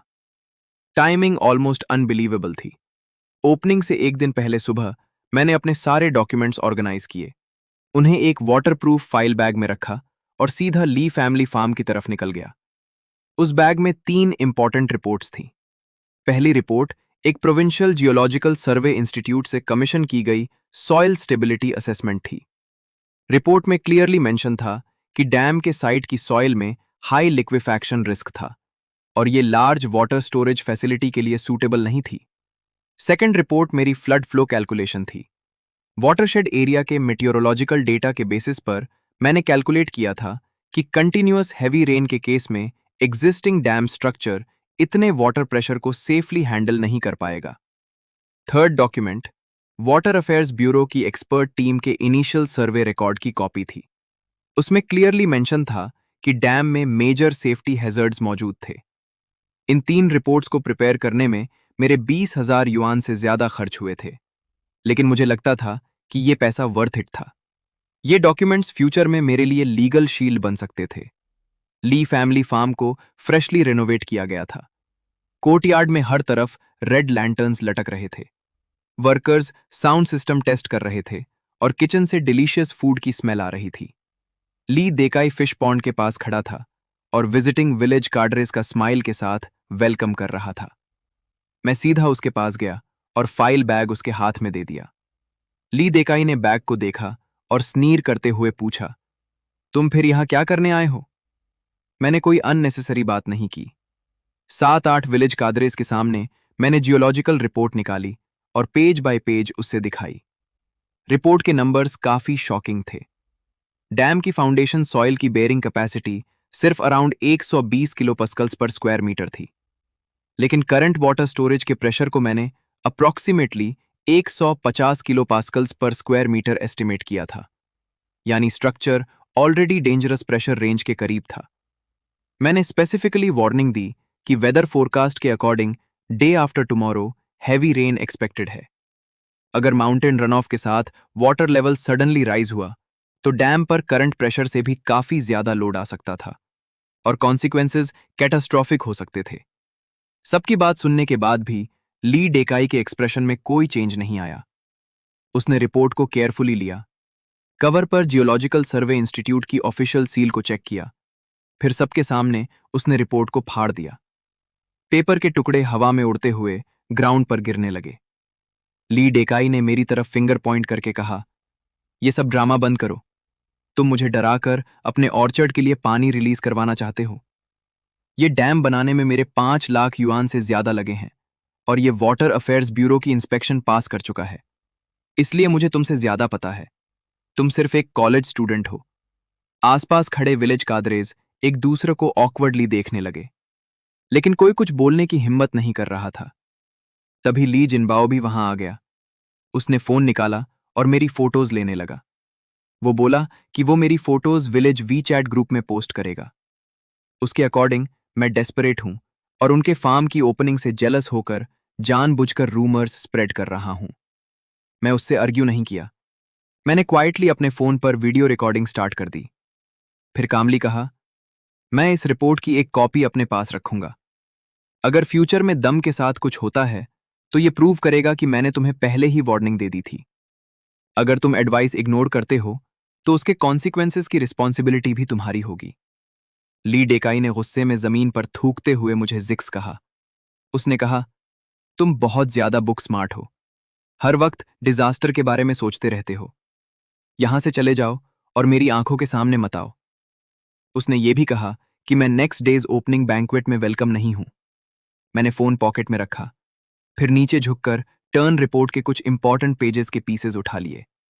उन पेजेस पर ली डेकाई के फिंगर। वहां से निकलने से पहले मैंने एक बार फिश पॉन्ड की तरफ देखा। पॉन्ड में 50,000 कोई फिश एक साथ मूव कर रही थी। इतनी डेंसली स्टॉक्ड थी कि वाटर सरफेस ऑलमोस्ट पूरी तरह फिश एस कवर्ड लग रही थी। सीन देखने में स्पेक्टैकुलर था, लेकिन इतनी हाई डेंसिटी स्टॉकिंग अपने आप में एक मेजर रिस्क थी। अगर वाटर क्वालिटी में थोड़ा भी सीरियस डिटीरियोरेशन होता तो फिश मॉर्टेलिटी बहुत तेजी से इंक्रीज हो सकती थी। घर पहुंचते ही मैंने रिकॉर्डेड वीडियो को 3 डिफरेंट क्लाउड सर्वर पर अपलोड कर दिया। पिक्चर और साउंड दोनों क्रिस्टल क्लियर थे। वीडियो में मेरी वार्निंग और ली डेकाई का रिपोर्ट डिस्ट्रॉय करना क्लियरली डॉक्यूमेंटेड था। मैंने वीडियो में टाइम स्टैम्प्स और जियो लोकेशन वाटरमार्क भी ऐड कर दिए ताकि रिकॉर्डिंग की ऑथेंटिसिटी प्रॉपरली एस्टैब्लिश की जा सके। मेरे फादर ने पूछा, ली फैमिली ने क्या कहा? मैंने कामली जवाब दिया, वो मेरी बात नहीं सुनेंगे। तो अब हमें बस वेट करना होगा। रात के 10 बजे वेदर ब्यूरो ने orange heavy rain warning issue कर दी। रेन का अराइवल एक्सपेक्टेड टाइम से पहले शिफ्ट हो गया था। अब बारिश अगले ही दिन रात को आने वाली थी। एक्सपेक्टेड रेनफॉल अराउंड 150 मिलीमीटर थी और कुछ एरियाज में 200 मिलीमीटर से भी ज्यादा हो सकती थी। ये एक्सट्रीमली हैवी रेन कैटेगरी में आता था। मैं विंडो के पास खड़ा होकर ली फैमिली फार्म को देख रहा था। वहां अभी भी ब्राइट लाइट्स जल रही थी। वर्कर्स नेक्स्ट डेज ओपनिंग के फाइनल प्रिपरेशंस में बिजी थे, लेकिन उन्हें बिल्कुल आइडिया नहीं था कि एक डेवस्टेटिंग स्टॉर्म उनकी तरफ आ रहा है। और जो एविडेंस चेन मैंने प्रिपेयर की थी वो अब कंप्लीटली क्लोज हो चुकी थी। अब जो भी होने वाला था, ली फैमिली को अपने डिसीजंस का रिजल्ट खुद फेस करना था। ओपनिंग डे फाइनली आ गया। ली फैमिली फार्म सुबह से ही सेलिब्रेशन से भर गया था। 6 बजे तक 30 बैंक्वेट टेबल्स पूरे स्क्वायर को कवर कर चुकी थी। हर टेबल पर 8 कोल्ड डिशेस और 8 हॉट हाई एंड डिशेस सर्व करने के लिए रेडी थे। ली डेकाई ने काउंटी से एक professional chef team specially hire की थी। सिर्फ इंग्रेडिएंट्स पर ही उसने 30,000 युआन से ज्यादा स्पेंड किए थे। विलेज के ऑलमोस्ट हर फैमिली को इनविटेशन मिला था। कुछ टाउन ऑफिशियल्स को भी स्पेशल इनविटेशन दिया गया था। मैं और मेरे फादर सबसे लास्ट में फार्म पर पहुंचे। फार्म के एंट्रेंस पर एक ह्यूज इन्फ्लेटेबल आर्च लगा हुआ था। उस पर गोल्डन लेटर्स में लिखा था, Lee's ecological farm grand opening. हर तरफ फायर क्रैकर्स की आवाज आ रही थी। स्पीकर्स पर डीफनिंग फेस्टिव म्यूजिक बज रहा था। फिश पॉन्ड के पास एक व्यूइंग प्लेटफॉर्म भी बनाया गया था। विजिटर्स वहां खड़े होकर कोई फिश को फीड कर सकते थे। फिश फूड के हर पोर्टन की प्राइस 10 युआन रखी गई थी। ली जिनबाओ ने ब्रांड न्यू सूट पहना हुआ था। वो एंट्रेंस पर खड़ा होकर गेस्ट्स का वेलकम कर रहा था। जैसे ही उसकी नजर मुझ पर पड़ी, उसकी स्माइल 1 सेकंड के लिए विजिबल स्टिफ हो गई। लेकिन इतने सारे गेस्ट्स के सामने उसे अपीयरेंस मेंटेन करनी ही थी, इसलिए उसने तुरंत वेलकमिंग एक्सप्रेशन वापस ला दिया। एग्जैक्टली 11 बजे बैंक्वेट ऑफिशियली स्टार्ट हो गया। ली डेकाई हाथ में वाइन ग्लास लेकर एक टेबल से दूसरी टेबल पर जाने लगा। वो हर गेस्ट का पर्सनली वेलकम कर रहा था। उसके चेहरे पर फुल कॉन्फिडेंस था। उस लग रहा था कि आज से ली फैमिली की किस्मत बदलने वाली है। लेकिन किसी को नहीं पता था आसमान के पीछे एक ऐसी बारिश तैयार हो रही थी जो इस ग्रैंड ओपनिंग को उनकी जिंदगी का सबसे बड़ा नाइटमेयर बना सकती थी। उसका चेहरा एक्साइटमेंट से लाल हो गया था। वो सबको बता रहा था कि ली फैमिली के एंसेस्ट्रल टोम से ऑस्पिशियस स्मोक निकल रहा है। मतलब उनकी किस्मत फाइनली बदल गई है और अब वह एक बहुत बड़ी सक्सेस अचीव करने वाले हैं। वो इतना इमोशनल हो गया कि उसने अपनी आंख के कोने को भी पूंछा और आसपास के लोगों ने जोर जोर से तालियां बजाईं। मैं एक कॉर्नर सीट पर क्वाइटली बैठा हुआ सब कुछ ऑब्जर्व कर रहा था। कल के कंपैरिजन में फिश पॉन्ड का वाटर लेवल लगभग 20 सेंटीमीटर और बढ़ चुका था। ओपनिंग के विजुअल इफेक्ट के लिए ली जिनबाओ ने सुबह ही पॉन्ड में और पानी भर दिया था। अब वाटर सरफेस डैम के क्रेस्ट से 40 सेंटीमीटर से भी कम नीचे थी। 50,000 कोई फिश पानी में एक साथ मूव कर रही थी। सीन वाकई स्पेक्टेक्युलर लग रहा था। लेकिन मेरी नजर एक इंपॉर्टेंट चीज पर पड़ी। कुछ फिश ऑलरेडी वाटर सरफेस पर आ रही थीं। ये ऑक्सीजन डेफिशिएंसी का साइन था। डैम के वाटर फेसिंग साइड पर कुछ फेंट वेट मार्क्स भी नजर आ रहे थे। ये सीपेज के साइंस थे। इसका मतलब था कि नीचे का एंटी सीपेज लेयर प्रेशर में आना शुरू हो चुका था। नॉर्मल कंडीशंस में इतनी सीपेज इमीडिएट डेंजर नहीं होती, लेकिन हैवी रेन के प्रेशर में सॉइल सॉफ्टनिंग बहुत तेजी से बढ़ सकती थी और इवेंचुअली डैम की स्टेबिलिटी को अफेक्ट कर सकती थी। दोपहर को ली जिनबाओ मेरे टेबल के पास आया। उसने अपना ग्लास उठाया और सबके सामने स्पीच देना शुरू कर दिया। उसकी आवाज जानबूझकर इतनी लाउड थी कि आसपास बैठे सब लोग क्लियरली सुन सकें। वो बोला, एक कॉलेज स्टूडेंट के लिए विलेज से बाहर निकलना आसान नहीं होता, लेकिन अफसोस की बात है कि पढ़ाई ने इसे इंटेलिजेंट बनाने के बजाय स्टूपिड बना दिया। फिर उसने टॉपिक चेंज करते हुए कहा कि मैंने उसके फार्म के पास कंपोस्ट पाइल्स लगा रखे हैं जो रोज बदबू फैलाते हैं, और मुझे इस बात पर भी गर्व है। ये यूजलेस बुक लर्निंग का परफेक्ट एग्जाम्पल है। आसपास के लोग हंसने लगे। ली फैमिली के कुछ क्लोज विलेजर्स भी मुझे टॉन्ट करने लगे। कोई बोला, कॉलेज ग्रेजुएट तो पिग फार्मर से भी गया गुजरा निकला। मैंने किसी की बात का जवाब नहीं दिया, बस अपना टी कप उठाया और स्लोली चाय पीता रहा। मुझे साइलेंट देखकर ली जिनबाओ और भी स्मग हो गया। वो कंटिन्यू करने लगा, आज ली फैमिली के लिए बहुत बड़ा दिन है। अगर तुम अपने फैमिली के सस्पेशली ओनली होप हो, मैं थोड़ी भी एम्बिशन है, तो ऑर्चर्ड में छुपकर दिन रात डिटचेस खोदने के बजाय अपना बिजनेस शुरू करो। मेरे साइड में बैठे फादर का चेहरा गुस्से से लाल हो गया। वो खड़े होकर जवाब देना चाहते थे। मैंने तुरंत उनके शोल्डर पर हाथ रखा और सिग्नल दिया कि अभी रिएक्शन मत दो। तभी मेरी नजर होराइजन पर गई।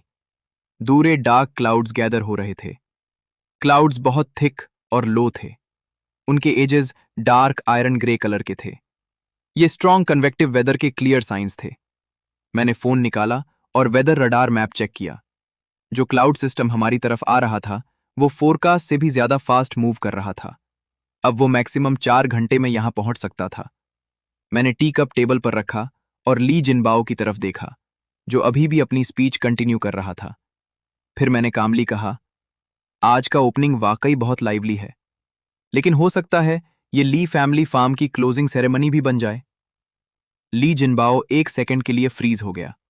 फिर वो जोर से हंसने लगा। उसने पूछा, क्या तुम जेलसी में पागल हो गए हो? क्या क्या बकवास कर रहे हो? मैंने कोई एक्सप्लेनेशन नहीं दिया, बस स्लोली हाथ उठाया और होराइजन पर रैपिडली गैदर हो रहे डार्क क्लाउड्स की तरफ पॉइंट किया। मैंने कहा, अगर यकीन नहीं है तो 4 घंटे वेट कर लो। आसपास बैठे लोगों ने भी मेरी डायरेक्शन में देखना शुरू कर दिया।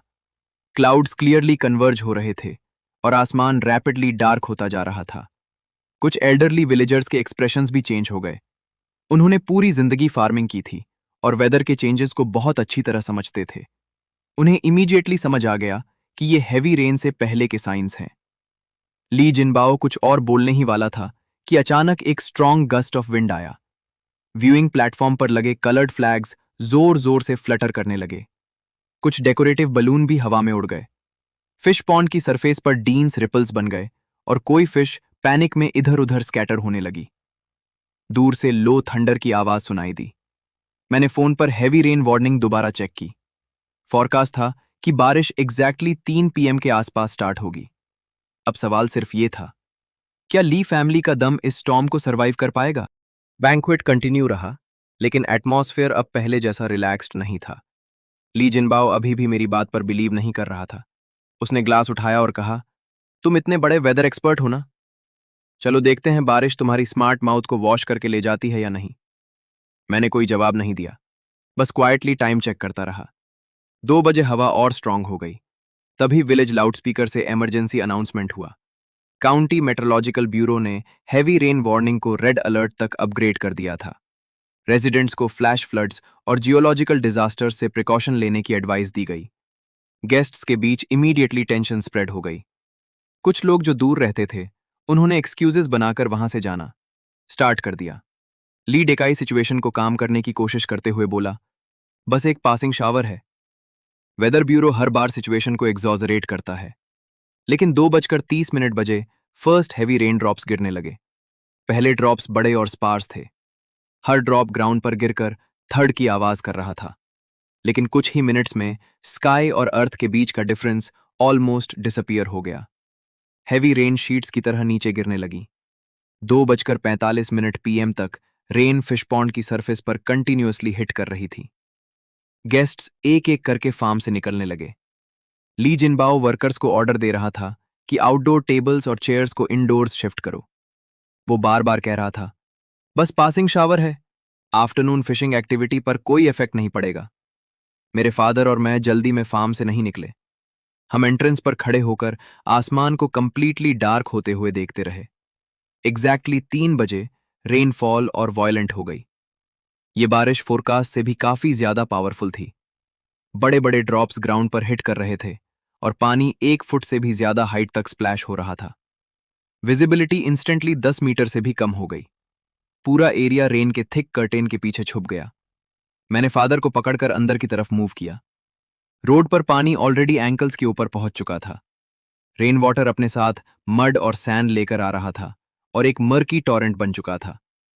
लेकिन मैं सीधा घर जाने के बजाय ऑर्चर्ड के एज की तरफ गया। मैं अपने बनाए हुए डाइवर्जन सिस्टम को चेक करना चाहता था और मेरी कैलकुलेशन बिल्कुल सही निकली। सारे डाइवर्जन चैनल्स नॉर्मली काम कर रहे थे। सरफेस रन ऑफ मेरे डिजाइन स्लोप के अकॉर्डिंग रैपिडली मेन चैनल की तरफ कन्वर्ज हो रहा था। फिर वर्टिकल वेल्स के थ्रू वो डीप सॉइल लेयर्स में एब्जॉर्ब हो रहा था। जो पानी नॉर्मली फ्रूट ट्रीज की रूट्स को फ्लड कर देता, वो 10 मिनट से भी कम वक्त में इफेक्टिवली ड्रेन हो गया। मैंने जो ग्रेवल लेयर्स और water absorbing material underground place किया था, वो अब इंपॉर्टेंट रोल प्ले कर रहा था। सबसे इंपॉर्टेंट बात यह थी कि डाइवर्जन चैनल्स रेन वाटर को एक्सट्रीमली फास्ट अंडरग्राउंड ले जा रहे थे और इस प्रोसेस से अंडरग्राउंड वाटर प्रेशर डैम की फाउंडेशन की डायरेक्शन में बिल्ड होने लगा। ये रिवर्स प्रेशर ग्रेजुअली सॉइल के पोर्स के थ्रू अपवर्ड मूव कर रहा था। मैंने पहले ही कैलकुलेट किया था कि कंटिन्यूअस हैवी रेन के लगभग 2 घंटे बाद ये प्रेशर क्रिटिकल लेवल तक पहुंच सकता है। घर पहुंचकर मैंने लैपटॉप खोला और real time weather data check किया। रडार क्लियरली दिखा रहा था कि मैं रेन बैंड बहुत स्लोली मूव कर रहा था। फॉरकास्ट के अकॉर्डिंग ये सिस्टम हमारे एरिया के ऊपर कम से कम 6 घंटे तक रहने वाला था। इसका मतलब टोटल रेनफॉल 200 मिलीमीटर से भी ज्यादा हो सकती थी। ये लेवल डेकेड्स में सिर्फ रेयर ओकेजन्स पर देखा जाता था। बाहर थंडर कंटिन्यूअसली रंबल कर रहा था और लाइटनिंग पूरे आसमान को फ्लैश कर रही थी। 4:30 पीएम पर मैंने बाइनोक्यूलर्स से ली फैमिली के फिश पॉन्ड को ऑब्जर्व किया। वाटर लेवल अब डैम क्रेस्ट से सिर्फ 20 सेंटीमीटर नीचे था। ली जिनबाओ 7-8 वर्कर्स के साथ डैम पर खड़ा था। सब लोग रेन के बीच कुछ करने की कोशिश कर रहे थे। उनका प्लान था स्पिलवे ओपन करके फ्लड वाटर रिलीज करना, लेकिन स्पिलवे की पोजीशन बहुत हाई थी, इसलिए वो प्रैक्टिकली यूजलेस साबित हो रहा था।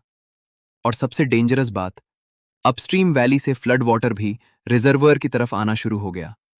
जो क्रीक नॉर्मली सिर्फ एक छोटी स्ट्रीम होती थी, वो अब रोरिग मैडी टॉरेंट बन चुकी थी। ब्रांचीज, डेब्रीज और मड के साथ फ्लड वाटर ली फैमिली के रिजर्वर की तरफ रैपिडली सर्च कर रहा था। पॉन्ड का वाटर लेवल लगभग 3 सेंटीमीटर्स पर मिनट की स्पीड से राइज कर रहा था। इस रेट पर 10 मिनट से भी कम में वाटर डैम क्रेस्ट के ऊपर ओवरफ्लो कर सकता था। मैंने देखा ली जिनबाओ पैनिक में दम पर इधर उधर भाग रहा था। वो वॉक टॉक में कंटिन्यूअसली इंस्ट्रक्शंस दे रहा था। कुछ एक्सकेवेटर्स भी वहां लाए गए, वर्कर्स डैम के साइड में एक टेम्पररी स्पिलवे डग करने की कोशिश कर रहे थे, लेकिन अब बहुत देर हो चुकी थी। 5:10 पीएम पर मैंने ग्राउंड वाटर लेवल में एबनॉर्मल चेंजेस नोटिस किए। डैम के बेस के पास जो सॉइल कंडीशन पहले से वीक थी, वो अब रैपिडली डिटेरियोरेट हो रही थी। डैम के वाटर फेसिंग साइड पर पाइपिंग के साइंस अपीयर होने लगे। डैम के टो के पास से मडी वाटर प्रेशर के साथ बाहर निकलने लगा। ग्राउंड में बाउल साइज्ड पिट्स बनने लगे। ये क्लियर साइन था कि डैम के इंटरनल सॉइल स्ट्रक्चर में सीरियस फेलियर स्टार्ट हो चुका था। फिश पॉन्ड में कोई फिश भी ग्रुप्स में सरफेस पर आने लगी। वो क्राउडेड होकर एयर के लिए स्ट्रगल कर रही थी। रेन के मुर की वजह से वाटर क्वालिटी एक्सट्रीमली टर्बिड हो चुकी थी। डिसॉल्व्ड ऑक्सीजन शार्पली ड्रॉप हो गया था। बहुत सारी फिश ऑलरेडी बेली अप दिख रही थी। ली फैमिली ने फिश में जो मैसिव इन्वेस्टमेंट किया था, वो टेरिफाइंग स्पीड से डिसअपियर हो रहा था। 5:30 पीएम पर ली जिनबाओ ने एक्सकेवेटर्स को और एग्रेसिवली काम करने का ऑर्डर दिया। उसका प्लान था फ्लड वाटर को फोर्सफुली मेरी फैमिली के ऑर्चर्ड की तरफ डाइवर्ट करना। Excavator tracks already boundary cross कर चुके थे। वो मेरी लैंड पर फ्लड डाइवर्जन एरिया डिग कर रहे थे। मैंने रेनकोट पहना, फोन उठाया और हैवी रेन के अंदर सीधा वहां पहुंच गया। इस बार मैं चाहता था कि पूरा विलेज क्लियरली देखे कि इल्लीगल काम कौन कर रहा है और अपनी प्रॉब्लम को और बड़ा कौन बना रहा है। मैं एक्सकेवेटर से 5 मीटर से भी कम डिस्टेंस पर खड़ा हो गया। मैंने फोन का कैमरा ऑपरेटर के केबिन की तरफ किया और पूरे विलेज के लिए लाइव ब्रॉडकास्ट स्टार्ट कर दिया। सिर्फ 30 सेकंड्स में लाइव रूम के व्यूअर्स 500 से ज्यादा हो गए। हैवी रेन की वजह से इमेज थोड़ी ब्लडी थी, लेकिन सीन क्लियरली विजिबल था। मैंने कैमरा एंगल एडजस्ट किया ताकि एक्सकवेटर मेरी लैंड पर डिंगिंग करता हुआ क्लियरली रिकॉर्ड हो। बाउंड्री मार्कर भी फ्रेम के लेफ्ट साइड में क्लियरली विजिबल था। अब ये अनडाइनेबल एविडेंस था। मैंने कैमरा में कामली कहा, फेलो विलेजर्स, विटनेस रहना। ली फैमिली इल्लीगली मेरी लैंड पर एक्सकवेशन कर रही है और फ्लड वाटर को मेरे ऑर्चर्ड की तरफ डाइवर्ट करने की कोशिश कर रही है। लाइव चैट इंस्टेंटली एक्सप्लोड हो गया। कुछ लोग पूछ रहे थे कि एग्जैक्टली हो क्या रहा है। कुछ लोग ली फैमिली को एक्सक्यूज कर रहे थे कि वो सिचुएशन को बहुत ज्यादा डेंजरस बना रहे हैं। ली फैमिली के कुछ रिलेटिव्स उनका डिफेंस करने की कोशिश कर रहे थे, लेकिन मेजॉरिटी लोग एक ही क्वेश्चन पूछ रहे थे, इतने बड़े फिश पॉन्ड का वाटर लेवल इतना हाई क्यों है? जब ली जिनबाओ ने मुझे रिकॉर्डिंग करते देखा, वो दम से नीचे मेरी तरफ दौड़ता हुआ आया। वो कंप्लीटली सोकर था। उसकी आंखें ब्लडशॉट थीं और वो ऑलमोस्ट कंट्रोल लूज कर चुका था। वो चिल्लाया, यहां से निकल जाओ, वरना तुम्हें भी इसी फ्लड के नीचे दबा दूंगा। मैं पीछे नहीं हटा, बल्कि 2 स्टेप्स आगे बढ़ा। फिर मैंने वो वर्ड्स क्लियरली बोले जो मैं काफी टाइम से प्रिपेयर कर रहा था। इस बाउंड्री लाइन को क्रॉस करना प्राइवेट प्रॉपर्टी का इंटेंशनल डिस्ट्रक्शन और इल्लीगल फ्लड डिस्चार्ज है। जो कुछ भी होगा, उसकी रिस्पॉन्सिबिलिटी तुम लोगों की खुद होगी। मैंने ये बात इतनी लाउडली बोली कि लाइव रूम में मौजूद हर व्यूअर ने क्लियरली सुन ली। लेकिन ली जिनबाओ अब किसी वार्निंग की परवाह करने की पोजीशन में नहीं था। डैम के वाटर फेसिंग साइड पर पाइपिंग और वर्स होती जा रही थी। डैम के तो से एक के बाद एक वाटर जेट्स निकल रहे थे। फिश पॉन्ड का वाटर लेवल कंटिन्यूअसली राइज कर रहा था और अब पानी डैम क्रेस्ट के ऊपर ओवरफ्लो करना स्टार्ट हो गया था। अगर वो फ्लड वाटर रिलीज नहीं करता तो डैम किसी भी मोमेंट कोलैप्स कर सकता था। एक्सकेवेटर अब भी काम कर रहा था। ली जिनबाओ ने मुझे साइड में पुश किया और ड्राइवर को और फास्ट काम करने का ऑर्डर दिया। तभी एक कार हैवी रेन के बीच स्क्रीचिंग साउंड के साथ फार्म एंट्रेंस पर रुकी। कार से बॉस च्याओ बाहर निकला। उसने अम्ब्रेला तक नहीं लिया था। वो सीधा फिश पॉन्ड की तरफ भागा। जो सीन उसने देखा, उसे देखकर वो वही फ्रीज हो गया। पॉन्ड की पूरी सरफेस डेड फिश से कवर्ड थी। मर्की वाटर में काउंटलेस वाइट बेलीज फ्लोट कर रहे थे और अनबेरेबल स्मेल हवा में स्प्रेड हो रही थी। 300 युआन ईच की वैल्यूएबल कोई फिश लार्ज नंबर्स में मर रही थी। रफ एस्टिमेट के अकॉर्डिंग कम से कम 30,000 फिश ऑलरेडी डेड हो चुकी थी। बॉस क्वियो का चेहरा पले पड़ गया। उसने तुरंत ली डेकाई की तरफ टर्न करके एक्सप्लेनेशन डिमांड की। ली डेकाई स्टैमर करते हुए बोला, उसने तुरंत अनाउंस कर दिया कि वो ली फैमिली में इन्वेस्टमेंट के सारे प्लान्स विड्रॉ कर रहा है। साथ ही उसने प्रिलिमिनरी इंस्पेक्शन कॉस्ट्स और प्रॉमिस्ड गारंटी डिविडेंड्स के कॉम्पेंसेशन के रूप में टोटल 4,80,000 युआन डिमांड किए। उसने फोन निकाला और सबके सामने अपने लॉयर को कॉल कर दिया। ली देकाई आर्ग्यू करता रहा, लेकिन बॉस क्वियो ने बस उसकी तरफ देखा और कार में बैठने से पहले एक लाइन बोली, कोर्ट में मिलते हैं। ये पूरा सीन मेरे लाइव स्ट्रीम पर रिकॉर्ड हो चुका था। व्यूअर्स की नंबर 2,000 से ज्यादा हो गई थी। टाउन और काउंटी के लोग भी लाइव स्ट्रीम ज्वाइन कर रहे थे। इंसिडेंट रैपिडली स्प्रेड होने लगा। शाम के 6 बजे वो क्रिटिकल मोमेंट आ गया। डैम के बेस से एक लो रंबलिंग साउंड आई। ये सॉइल के इंटरनल स्ट्रक्चर के मेजर कोलैप्स का साइन था। मेरी कैलकुलेशन के अकॉर्डिंग टिपिंग पॉइंट अब एक्सपेक्टेड टाइम से लगभग 15 मिनट पहले आ गया था। शायद ली जिनबाओ और उसके वर्कर्स की ब्लाइंड एक्सकवेशन ने फाउंडेशन की लास्ट रिमेनिंग स्टेबिलिटी भी डिस्ट्रॉय कर दी थी। सडनली डैम के टॉय से निकलने वाले मडी वाटर का फ्लो और स्ट्रांग हो गया। ग्राउंड पर ऑब्वियस सब्सिडेंस दिखने लगा और बॉटम से मल्टीपल क्रैक्स ऊपर की तरफ स्प्रेड होने लगे। मैंने तुरंत लाइव स्ट्रीम में शाउट किया, डैम कोलैप्स होने वाला है, सब लोग अभी इवैक्यूएट करो। मेरी वॉइस लाइव स्ट्रीम के थ्रू पूरे विलेज में स्प्रेड हो गई। वर्कर्स 1 सेकंड के लिए फ्रीज हुए, फिर उन्होंने अपने टूल्स वहीं छोड़ दिए और जान बचाकर भागना स्टार्ट कर दिया। ली जिनबाओ अब भी एक्सकवेटर को कंटिन्यू करने का ऑर्डर दे रहा था, लेकिन ड्राइवर ने उसकी बात नहीं सुनी। वो कैबिन से जंप करके अपहिल की तरफ भाग गया। ली डेकाई ग्राउंड पर गिर गया। वो उस डैम को ब्लैंकली देख रहा था जिस पर उसने अपनी पूरी फॉर्च्यून लगा दी थी। उसकी आंखों में शॉक था। मैंने अपने फादर को पकड़ा और हम दोनों क्विकली हाई ग्राउंड की तरफ रिट्रीट कर गए। हम ऑर्चर्ड के एक एलिवेटेड एरिया पर खड़े हुए जो डैम से अराउंड 100 मीटर दूर था। मैंने फोन उठाया और कैमरा डैम की तरफ पॉइंट कर दिया। लाइव रूम के व्यूअर्स 5,000 से भी ज्यादा हो चुके थे। हजारों लोग अपने स्क्रीन्स पर उस सीन को लाइव देख रहे थे। रेन के बीच डैम के मिडिल सेक्शन की क्रैक्स और वाइडन होती जा रही थी। क्रैक्स के थ्रू वाटर शूट कर रहा था और सराउंडिंग सॉइल को रैपिडली इरोड कर रहा था। पूरा डैम बॉडी धीरे धीरे फॉरवर्ड लीन करने लगा। यह कंप्लीट ब्रीच से पहले का फाइनल वार्निंग साइन था। मैंने कैमरा में कामली कहा, जो आप अब देखने वाले हैं वो एक मैन मेड डिजास्टर है, एक ऐसा डिजास्टर जिसे कंप्लीटली अवॉइड किया जा सकता था। मेरे वर्ड्स खत्म भी नहीं हुए थे कि एक डीफनिंग रोर ने पूरे एरिया को हिला दिया। डैम का middle concrete section completely fracture हो गया और फिर 80,000 क्यूबिक मीटर के आसपास फ्लड वाटर एक मैसिव ब्रीच से बाहर निकल पड़ा। 4 मीटर से भी ज्यादा हाई वाटर वॉल की तरह फ्लड नीचे की तरफ सर्ज करने लगा। मड, सैंड, रॉक्स और डेड फिश से भरा हुआ टॉरेंट अनबिलीवेबल पावर के साथ डाउनस्ट्रीम की तरफ दौड़ पड़ा। मेरा फोन कंटिन्यूअसली पूरा सीन रिकॉर्ड कर रहा था। लाइव रूम के व्यूअर्स 10,000 क्रॉस कर गए। कमेंट्स इतनी फास्ट आ रहे थे कि स्क्रीन पर टेक्स्ट देखना भी मुश्किल हो गया। फ्लड रिलीज के फर्स्ट फ्यू सेकंड्स में ही मैंने वो देखा जो मैंने अपने डाइवर्जन सिस्टम को डिजाइन करते वक्त कैलकुलेट किया था। फ्लड वाटर टेरेन के नेचुरल स्लोप को फॉलो करते हुए साउथ वेस्ट डायरेक्शन में अराउंड 45 डिग्री एंगल पर मूव कर रहा था और अनफॉर्चुनेटली ली फैमिली फार्म का मेन डेवलप्ड एरिया एग्जैक्टली उसी डायरेक्शन में था। लग्जरी विला, मेन रेस्टोरेंट और बाकी ऑक्सिलरी फैसिलिटीज सब फ्लड के पाथ में आ गए। मेरा ऑर्चर्ड ईस्ट साइड पर था और एलिवेशन ली फैमिली की लैंड से अराउंड 1.2 मीटर हायर थी। सबसे इंपॉर्टेंट बात यह थी कि ऑर्चर्ड के अराउंड जो डाइवर्जन चैनल्स मैंने बनाए थे वो अब एक नेचुरल फ्लड डिवाइड की तरह काम कर रहे थे।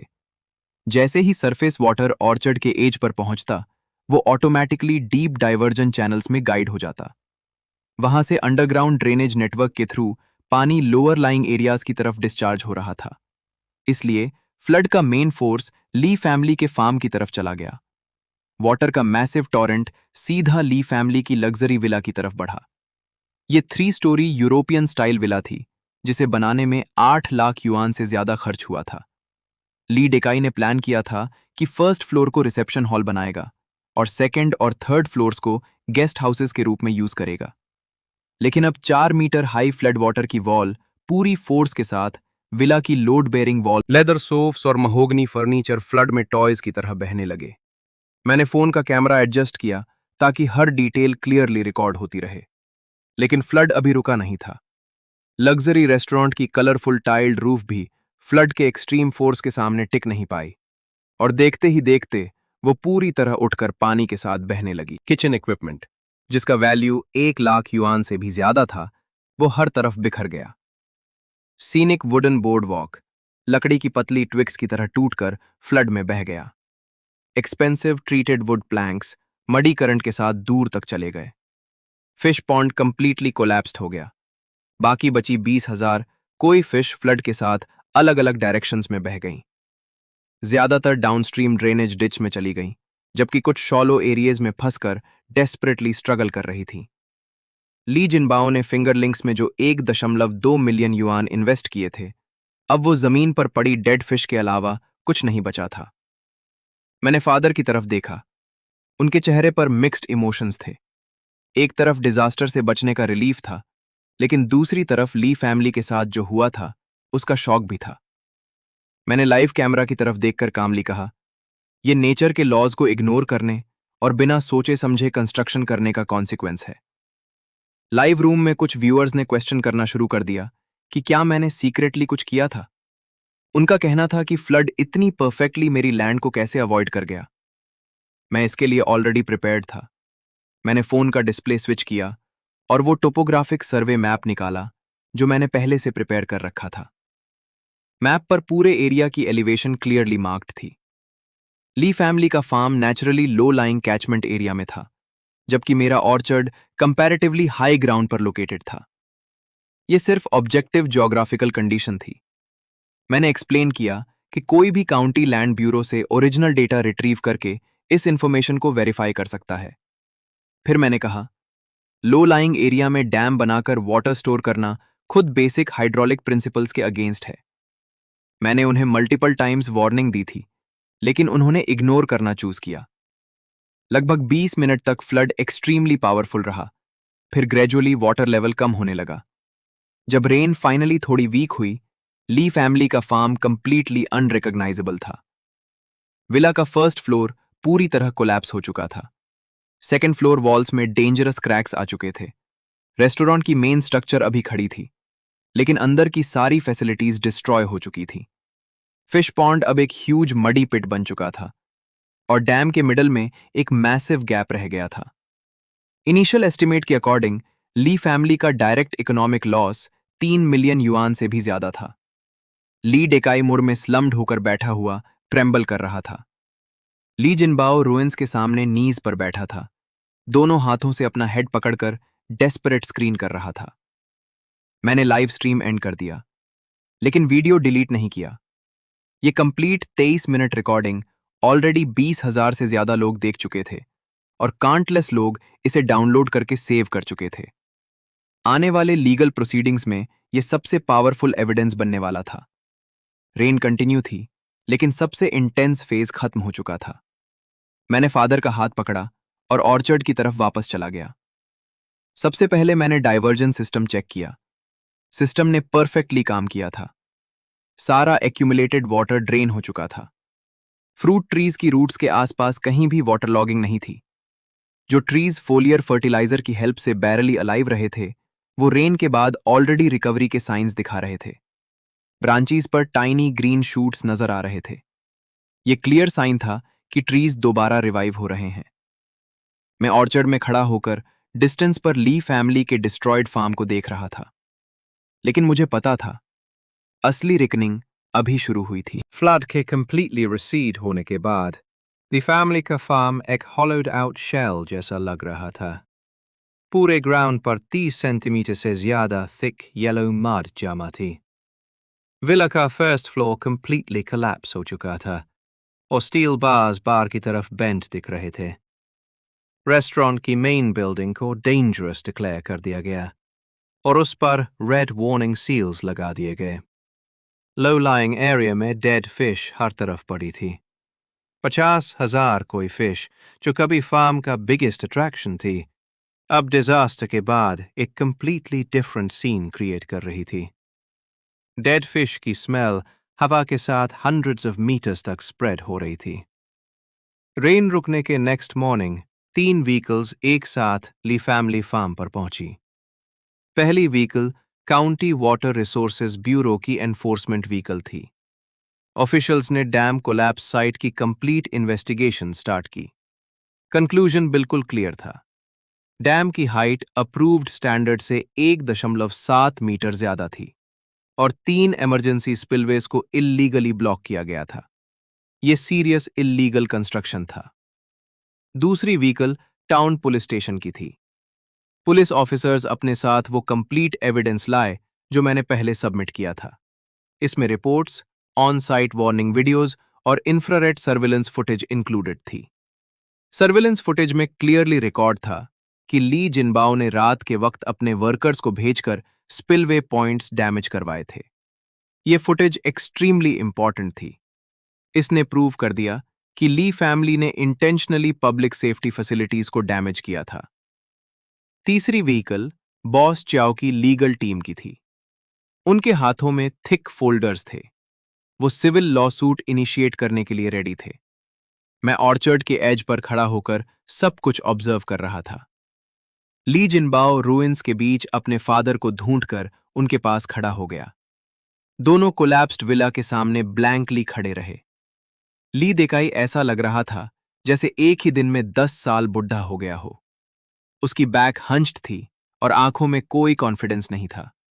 जो एरोगेंस कभी उसके अंदर था वो कंप्लीटली डिसअपियर हो चुका था। 10 बजे पुलिस ली जिनबाओ के पास गई और उसे ऑफिशियल समन्स दिया। उस पर डेंजरस मेथड्स के थ्रू पब्लिक सेफ्टी को एंडेंजर करने का सस्पेशन था। स्पिलवे ब्लॉक करने की वजह से डैम कोलैप्स एक्सेलरेट हुआ था, जिसने सराउंडिंग फार्मलैंड और रोड्स के एक लार्ज एरिया को अफेक्ट किया। इस बेसिस पर क्रिमिनल ऑफेंस का केस बन गया। जब ली जिनबाओ को पुलिस ले जा रही थी, उसने एक बार रूइंस की तरफ देखा, फिर डिस्टेंस पर खड़े मुझे देखा। उसकी आंखों में रेजेंटमेंट था, लेकिन उससे भी ज्यादा कंफ्यूजन। ली देकाई उसके पीछे जाना चाहता था, लेकिन पुलिस ने उसे रोक दिया। वो बस खड़ा होकर पुलिस व्हीकल को माउंटेन रोड के एंड तक डिसअपियर होते देखता रहा। जो आदमी डेकेड्स तक पूरे विलेज को बुली करता रहा था, उसने पहली बार हेल्पलेसनेस का टेस्ट किया। मैं ऑर्चर्ड में वापस गया और फ्रूट ट्रीज चेक किए। लास्ट नाइट की रेन ने मंथ्स से ड्राई सॉइल को थरोली सोक कर दिया था। जो ट्रीज फोलियर फर्टिलाइजर के सहारे बैरली सर्वाइव कर रहे थे, अब उनकी रूट्स दोबारा स्ट्रेच कर रही थीं। Ground water level visibly rise हो गया था। सॉइल का कलर भी नोटिसेबली डार्क हो चुका था। आफ्टरनून में village party secretary old Zhang मेरे पास आए। उन्होंने बताया कि वाटर रिसोर्सेज ब्यूरो ने ली फैमिली का illegally build dam completely remove करने का डिसीजन लिया है। साथ ही डिच को उसके ओरिजिनल नेचुरल स्टेट में रिस्टोर किया जाएगा। पुराने एलोकेशन रिकॉर्ड्स के अकॉर्डिंग डैम बनने से पहले उस वाटर चैनल के यूसेज राइट्स दोनों फैमिलीज के शेयर्ड थी। इसलिए ली फैमिली का डैम इल्लीगल कंस्ट्रक्शन था और उसके साथ जुड़े सारे राइट्स इनवैलिड डिक्लेयर कर दिए गए। ये वही आंसर था जिसका मैं 20 साल से वेट कर रहा था। मेरे ग्रैंडफादर जिस चीज को पाने के लिए पूरी जिंदगी स्ट्रगल करते रहे, वो अब एक ऑफिशियल डॉक्यूमेंट के थ्रू हमें वापस मिल गई। लेकिन लीगल सेटलमेंट कंप्लीट होने के बाद भी एक और मेजर क्वेश्चन था। ली फैमिली इतनी मैसिव कॉम्पनसेशन कैसे पे करेगी? और वही उनके डाउनफॉल का रियल फाइनल ब्लो बनने वाला था। ली जिनबाओ के डिटेंशन के 7th डे पर कोर्ट के रूलिंग्स एक के बाद एक आने लगे। काउंटी कोर्ट के सिविल डिवीजन में बॉस क्वियो के लॉसूट की फर्स्ट हियरिंग हुई। एविडेंस चेन कंप्लीट और एक्सट्रीमली स्ट्रांग थी। ली फैमिली और बॉस चियो के बीच signed investment letter of intent में क्लियरली मेंशन था कि फार्म ओपनिंग के 3 मंथ्स के अंदर अग्रीड ऑपरेशनल स्टेटस अचीव करना जरूरी था।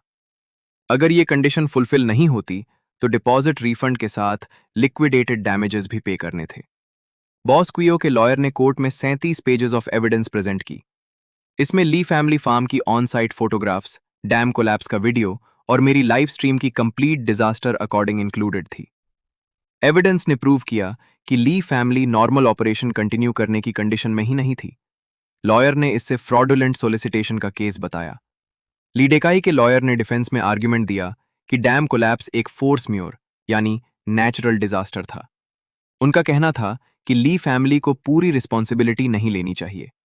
लेकिन बॉस क्वियो के लॉयर ने तुरंत वो जियोलॉजिकल सेफ्टी रिपोर्ट प्रेजेंट कर दी जो मैंने फ्लड से पहले ली डेकाई को दी थी। रिपोर्ट डिस्ट्रॉय करने के बाद भी मेरे पास उसकी कंप्लीट कॉपी सेफली स्टोर्ड थी। उस रिपोर्ट में डैम के सारे हजार्ड्स क्लियरली मेंशन थे। सबसे डेंजरस एविडेंस मेरी फोन रिकॉर्डिंग थी। वीडियो में क्लियरली दिख रहा था कि ली डेकाई ने सबके सामने रिपोर्ट को टीयर किया और सेफ्टी वार्निंग्स को डेलिब्रेटली इग्नोर कर दिया। यह डायरेक्ट प्रूफ था कि उसने नोन रिस्क्स के बावजूद एक्शन नहीं लिया। कोर्ट ने रूलिंग अनाउंस कर दी। ली फैमिली को बॉस क्वियो को 3 लाख युआन का डिपॉजिट रिफंड और 4,50,000 युआन लिक्विडेटेड डैमेजेस देने होंगे। टोटल अमाउंट हुआ 7,50,000 युआन। पेमेंट 15 डेज के अंदर करना था, वरना कंपल्सरी कोर्ट एनफोर्समेंट स्टार्ट होती। लेकिन यह सिर्फ फर्स्ट कंपेंसेशन थी। इसके बाद विलेज कलेक्टिव ने भी क्लेम फाइल किया। डैम कोलैप्स की वजह से डाउनस्ट्रीम 12 हाउस होल्ड्स की फार्मलैंड फ्लड हो गई थी। लार्ज अमाउंट में क्रॉप्स डिस्ट्रॉय हुए। टाउन गवर्नमेंट की इन्वेस्टिगेशन टीम ने total agricultural loss 2,30,000 yuan determine किया और फुल रिस्पॉन्सिबिलिटी ली फैमिली पर डाली गई। जब ली डेकाई ने यह अमाउंट सुना, वो चेयर पर ही स्लम्प्ड हो गया। उसके फैमिली अकाउंट्स में टोटल सेविंग्स 5 लाख युआन से भी कम थी और कंपेंसेशन ऑलरेडी उस अमाउंट से बहुत ज्यादा हो चुका था। मीनवाइल ली जिनबाओ क्रिमिनल केस की वजह से डिटेंशन सेंटर में था। उसके लिए 3 to 7 years इम्प्रिजनमेंट का पॉसिबिलिटी थी, लेकिन वर्स्ट न्यूज अभी बाकी थी। वाटर रिसोर्सेज ब्यूरो ने एडमिनिस्ट्रेटिव पेनल्टी डिसीजन इशू किया। डिसीजन के अकॉर्डिंग ली फैमिली ने इल्लीगली डैम कंस्ट्रक्ट किया था और अनऑथराइज्ड वाटर स्टोरेज किया था, जो पब्लिक सेफ्टी के लिए सीरियस थ्रेट था। उन पर 1,20,000 युआन का फाइन लगाया गया। साथ ही ऑर्डर दिया गया कि सारे इल्लीगल स्ट्रक्चर्स इमीडिएटली डेमोलिश किए जाएं और ओरिजिनल कंडीशन रिस्टोर करने का खर्चा भी ली फैमिली खुद बेयर करे। फाइन्स और कॉम्पनसेशन एक के बाद एक आते रहे। ली डेकाई पहले रेजिस्ट करता रहा, फिर नम हो गया और फाइनली उसने स्ट्रगल करना ही छोड़ दिया। उसे समझ आ गया था, ली फैमिली प्रैक्टिकली फिनिश्ड थी। 12 दिन बाद ली डेकाई ने एक इंटरमीडियरी के थ्रू मुझसे कांटेक्ट किया। वो प्राइवेट सेटलमेंट चाहता था। उसने ऑफर दिया कि वो फार्म के रूइंस को बहुत लो प्राइस पर मुझे सेल कर देगा।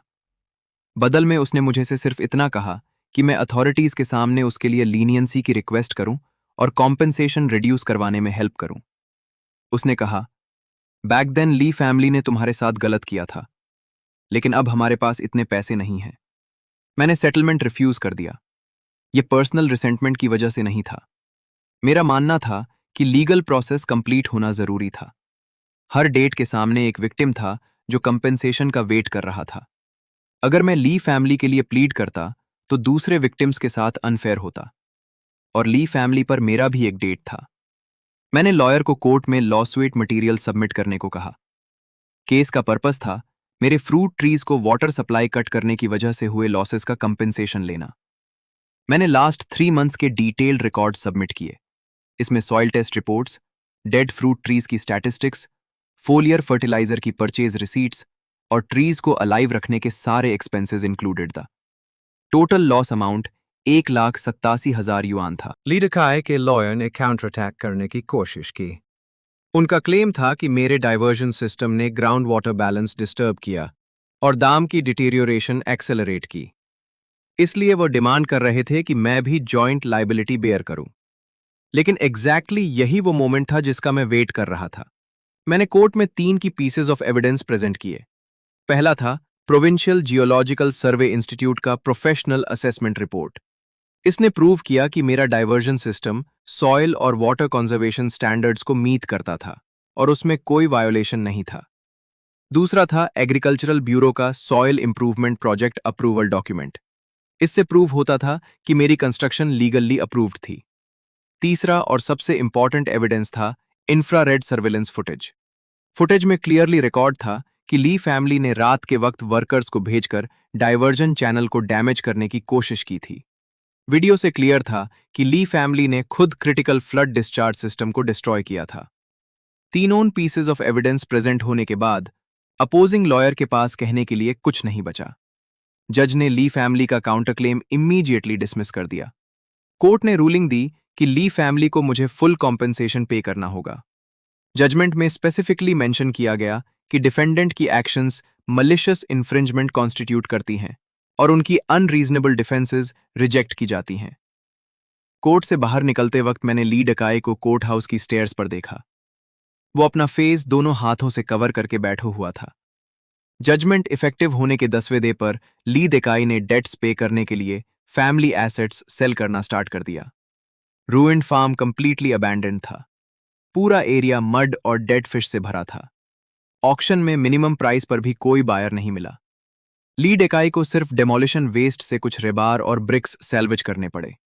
उन्हें सेल करके उसे 20,000 युआन से भी कम मिले। विला अनसेफ डिक्लेयर हुई और फोर्सफुली डेमोलिश कर दी गई। डेमोलिशन का कॉस्ट भी ली फैमिली को ही बेयर करना पड़ा। 8 लाख युआन से ज्यादा में बनाया गया वो European style building finally construction waste के पाइल में कन्वर्ट हो गया। फाउंडेशन तक रिमूव करके लैंड को ओरिजिनल कंडीशन में रिस्टोर करना पड़ा। विलेज में ली फैमिली का ओल्ड हाउस भी सेल के लिए पुट अप कर दिया गया। लेकिन ली जिनबाओ के क्रिमिनल केस की वजह से ली फैमिली की रेपुटेशन कंप्लीटली डिस्ट्रॉय हो चुकी थी। कोई बायर रिस्क लेना नहीं चाहता था। हाउस की प्राइस 6 लाख युआन से रिड्यूस होकर 3 लाख युआन तक आ गई। फिर भी कोई इंटरेस्टेड नहीं था। उनके पास last major asset water source land थी। ये लैंड ओरिजिनली कलेक्टिव लैंड थी, जिसे विलेज ने ली फैमिली को 30 इयर्स के कॉन्ट्रैक्ट पर एलोकेट किया था। अब डेट्स पे करने के लिए ली डेकाई ने रिमेनिंग 30 ईयर कॉन्ट्रैक्ट ट्रांसफर करने का डिसीजन लिया। सबको पता था कि इस लैंड की रियल वैल्यू क्या थी। ये अपस्ट्रीम लोकेशन पर थी और पूरे एरिया के इरिगेशन वाटर का मैन सोर्स कंट्रोल करती थी। जो भी इस लैंड का ओनर होता, डाउनस्ट्रीम फार्मलैंड के इरिगेशन फ्लो पर मेजर कंट्रोल उसके पास होता। ली डेकाई ने प्राइस 1,50,000 युआन रखी। विलेज के कुछ लार्ज स्केल ग्रोअर्स लैंड देखने आए, लेकिन प्राइस पर अग्रीमेंट न होने की वजह से सब वापस चले गए। ली डेकाई को अर्जेंटली कैश चाहिए था, लेकिन वो फैमिली एसेट को चीप प्राइस पर सेल भी नहीं करना चाहता था। वो एक डिफिकल्ट डिलामा में फंस गया। 20वें डे तक कोर्ट का एनफोर्समेंट नोटिस भी आ गया। अगर ली फैमिली ने कंपेंसेशन ऑब्लिगेशंस फुलफिल नहीं किए, तो सारे एसेट्स सीज करके कोर्ट ऑक्शन में सेल किए जा सकते थे। आखिर ली डेकाई ने गिव अप कर दिया। उसने विलेज पार्टी सेक्रेटरी के थ्रू मुझसे कांटेक्ट किया और पूछा, क्या तुम water source land take over करोगे? मैं साइट इंस्पेक्ट करने 2 बार गया। लैंड एरिया बहुत बड़ा नहीं था, सिर्फ अराउंड 4 से 5 म्यू, लेकिन लोकेशन एक्सट्रीमली इंपॉर्टेंट थी। अपस्ट्रीम की सारी माउंटेन स्प्रिंग वाटर यहीं कन्वर्ज होती थी और नेचुरली इरिगेशन चैनल फॉर्म करती थी।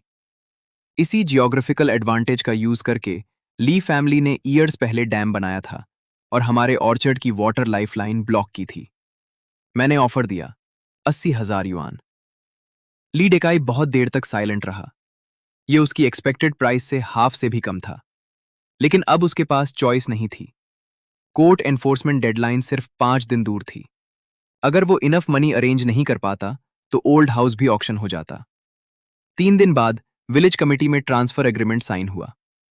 जब ली डेकाई ने कॉन्ट्रैक्ट पर अपना फिंगरप्रिंट लगाया, उसका हाथ हल्का सा ट्रेंबल कर रहा था। वाटर सोर्स लैंड, जिसने ली फैमिली के 30 ईयर एम्बिशन को कैरी किया था, आखिर उसी इंसान के पास वापस आ गई जिसके फैमिली को उसका राइटफुल बेनिफिट मिलना चाहिए था। कॉन्ट्रैक्ट सर्टिफिकेट मेरे नाम आते ही मैंने इमीडिएटली एक टीम ऑर्गेनाइज की। सबसे पहले सारे इलीगल स्ट्रक्चर्स क्लियर किए गए। ली फैमिली का दम कंप्लीटली डेमोलिश कर दिया गया। ब्लॉक्ड वाटर चैनल्स ड्रेड किए गए। जो वाटर चैनल डेकेड से दोनों फैमिलीज को सस्टेन करता था, वो फाइनली अपनी ओरिजिनल कंडीशन में रिस्टोर हो गया। क्लियर स्प्रिंग वाटर दोबारा फ्लो करने लगा। मैन चैनल के पास खड़ा होकर उस फ्रेश वाटर को हैप्पीली ऑर्चर्ड की तरफ फ्लो करते हुए देख रहा था। 3 महीने से ड्राई पड़े इरिगेशन डिटैचेस फिर से पानी से फिल हो गए। फ्रूट ट्रीज की अंडरग्राउंड रूट्स लॉन्ग मस्ड मॉइस्चर को ग्रीडीली एब्जॉर्ब करने लगी। पूरा ऑर्चर्ड ग्रेजुअली रिवाइव होने लगा। और फिर हाफ अ मंथ बाद एक मिरेकल हुआ। जो fruit trees practically dead declare किए जा चुके थे, उनमें large scale new growth appear होने लगी। ब्रांचीज पर टेंडर ग्रीन लीव्स अनफर्ल होने लगे। फ्लावर बर्ड्स भी डेंसली इमर्ज होने लगे। मेरे फोलियर फर्टिलाइजर फॉर्मूला और डाइवर्जन सिस्टम डिजाइन ने एक्सट्रीम कंडीशंस के दौरान ट्रीज के कोर लिविंग टिश्यूज को सर्वाइव करने में हेल्प की थी। अब जब उन्हें सफिशिएंट वाटर मिल गया, तो उनमें अस्टॉनिशिंग ग्रोथ पोटेंशियल रिलीज हो गया। एग्रीकल्चरल एक्सपर्ट्स भी इंस्पेक्शन के लिए आए। ट्रीज की रिकवरी देखकर वो जेन्युइनली स्टन्ड थे। उन्होंने कहा, इतनी सिवियर ड्राउट के बाद इतनी फास्ट रिकवरी ऑलमोस्ट मिरेकल है। मैं बस स्माइल किया। मैंने कुछ नहीं कहा। इंस्टेड मैं उन्हें अंडरग्राउंड डाइवर्जन सिस्टम और scientifically formulated organic compost piles दिखाने ले गया। तभी बॉस क्वियो भी मेरे ऑर्चर्ड को विजिट करने आया। वो मेरी ऑर्चर्ड मैनेजमेंट अप्रोच से काफी इंप्रेस था।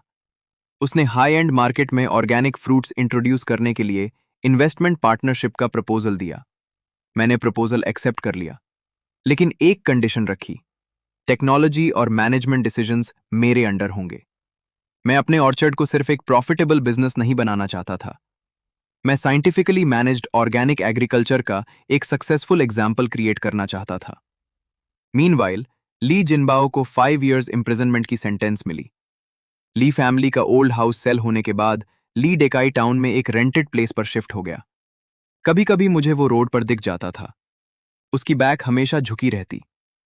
उसके चेहरे पर वो एरोगेंस बिल्कुल नहीं था जो कभी उसकी आइडेंटिटी बन चुका था। मैं ऑर्चर्ड में खड़ा फ्रूट्स से लोडेड ट्रीज को देखता रहा। अभी इन फ्रूट्स को मार्केट रेडी होने में अराउंड 2 मंथ्स और लगेंगे।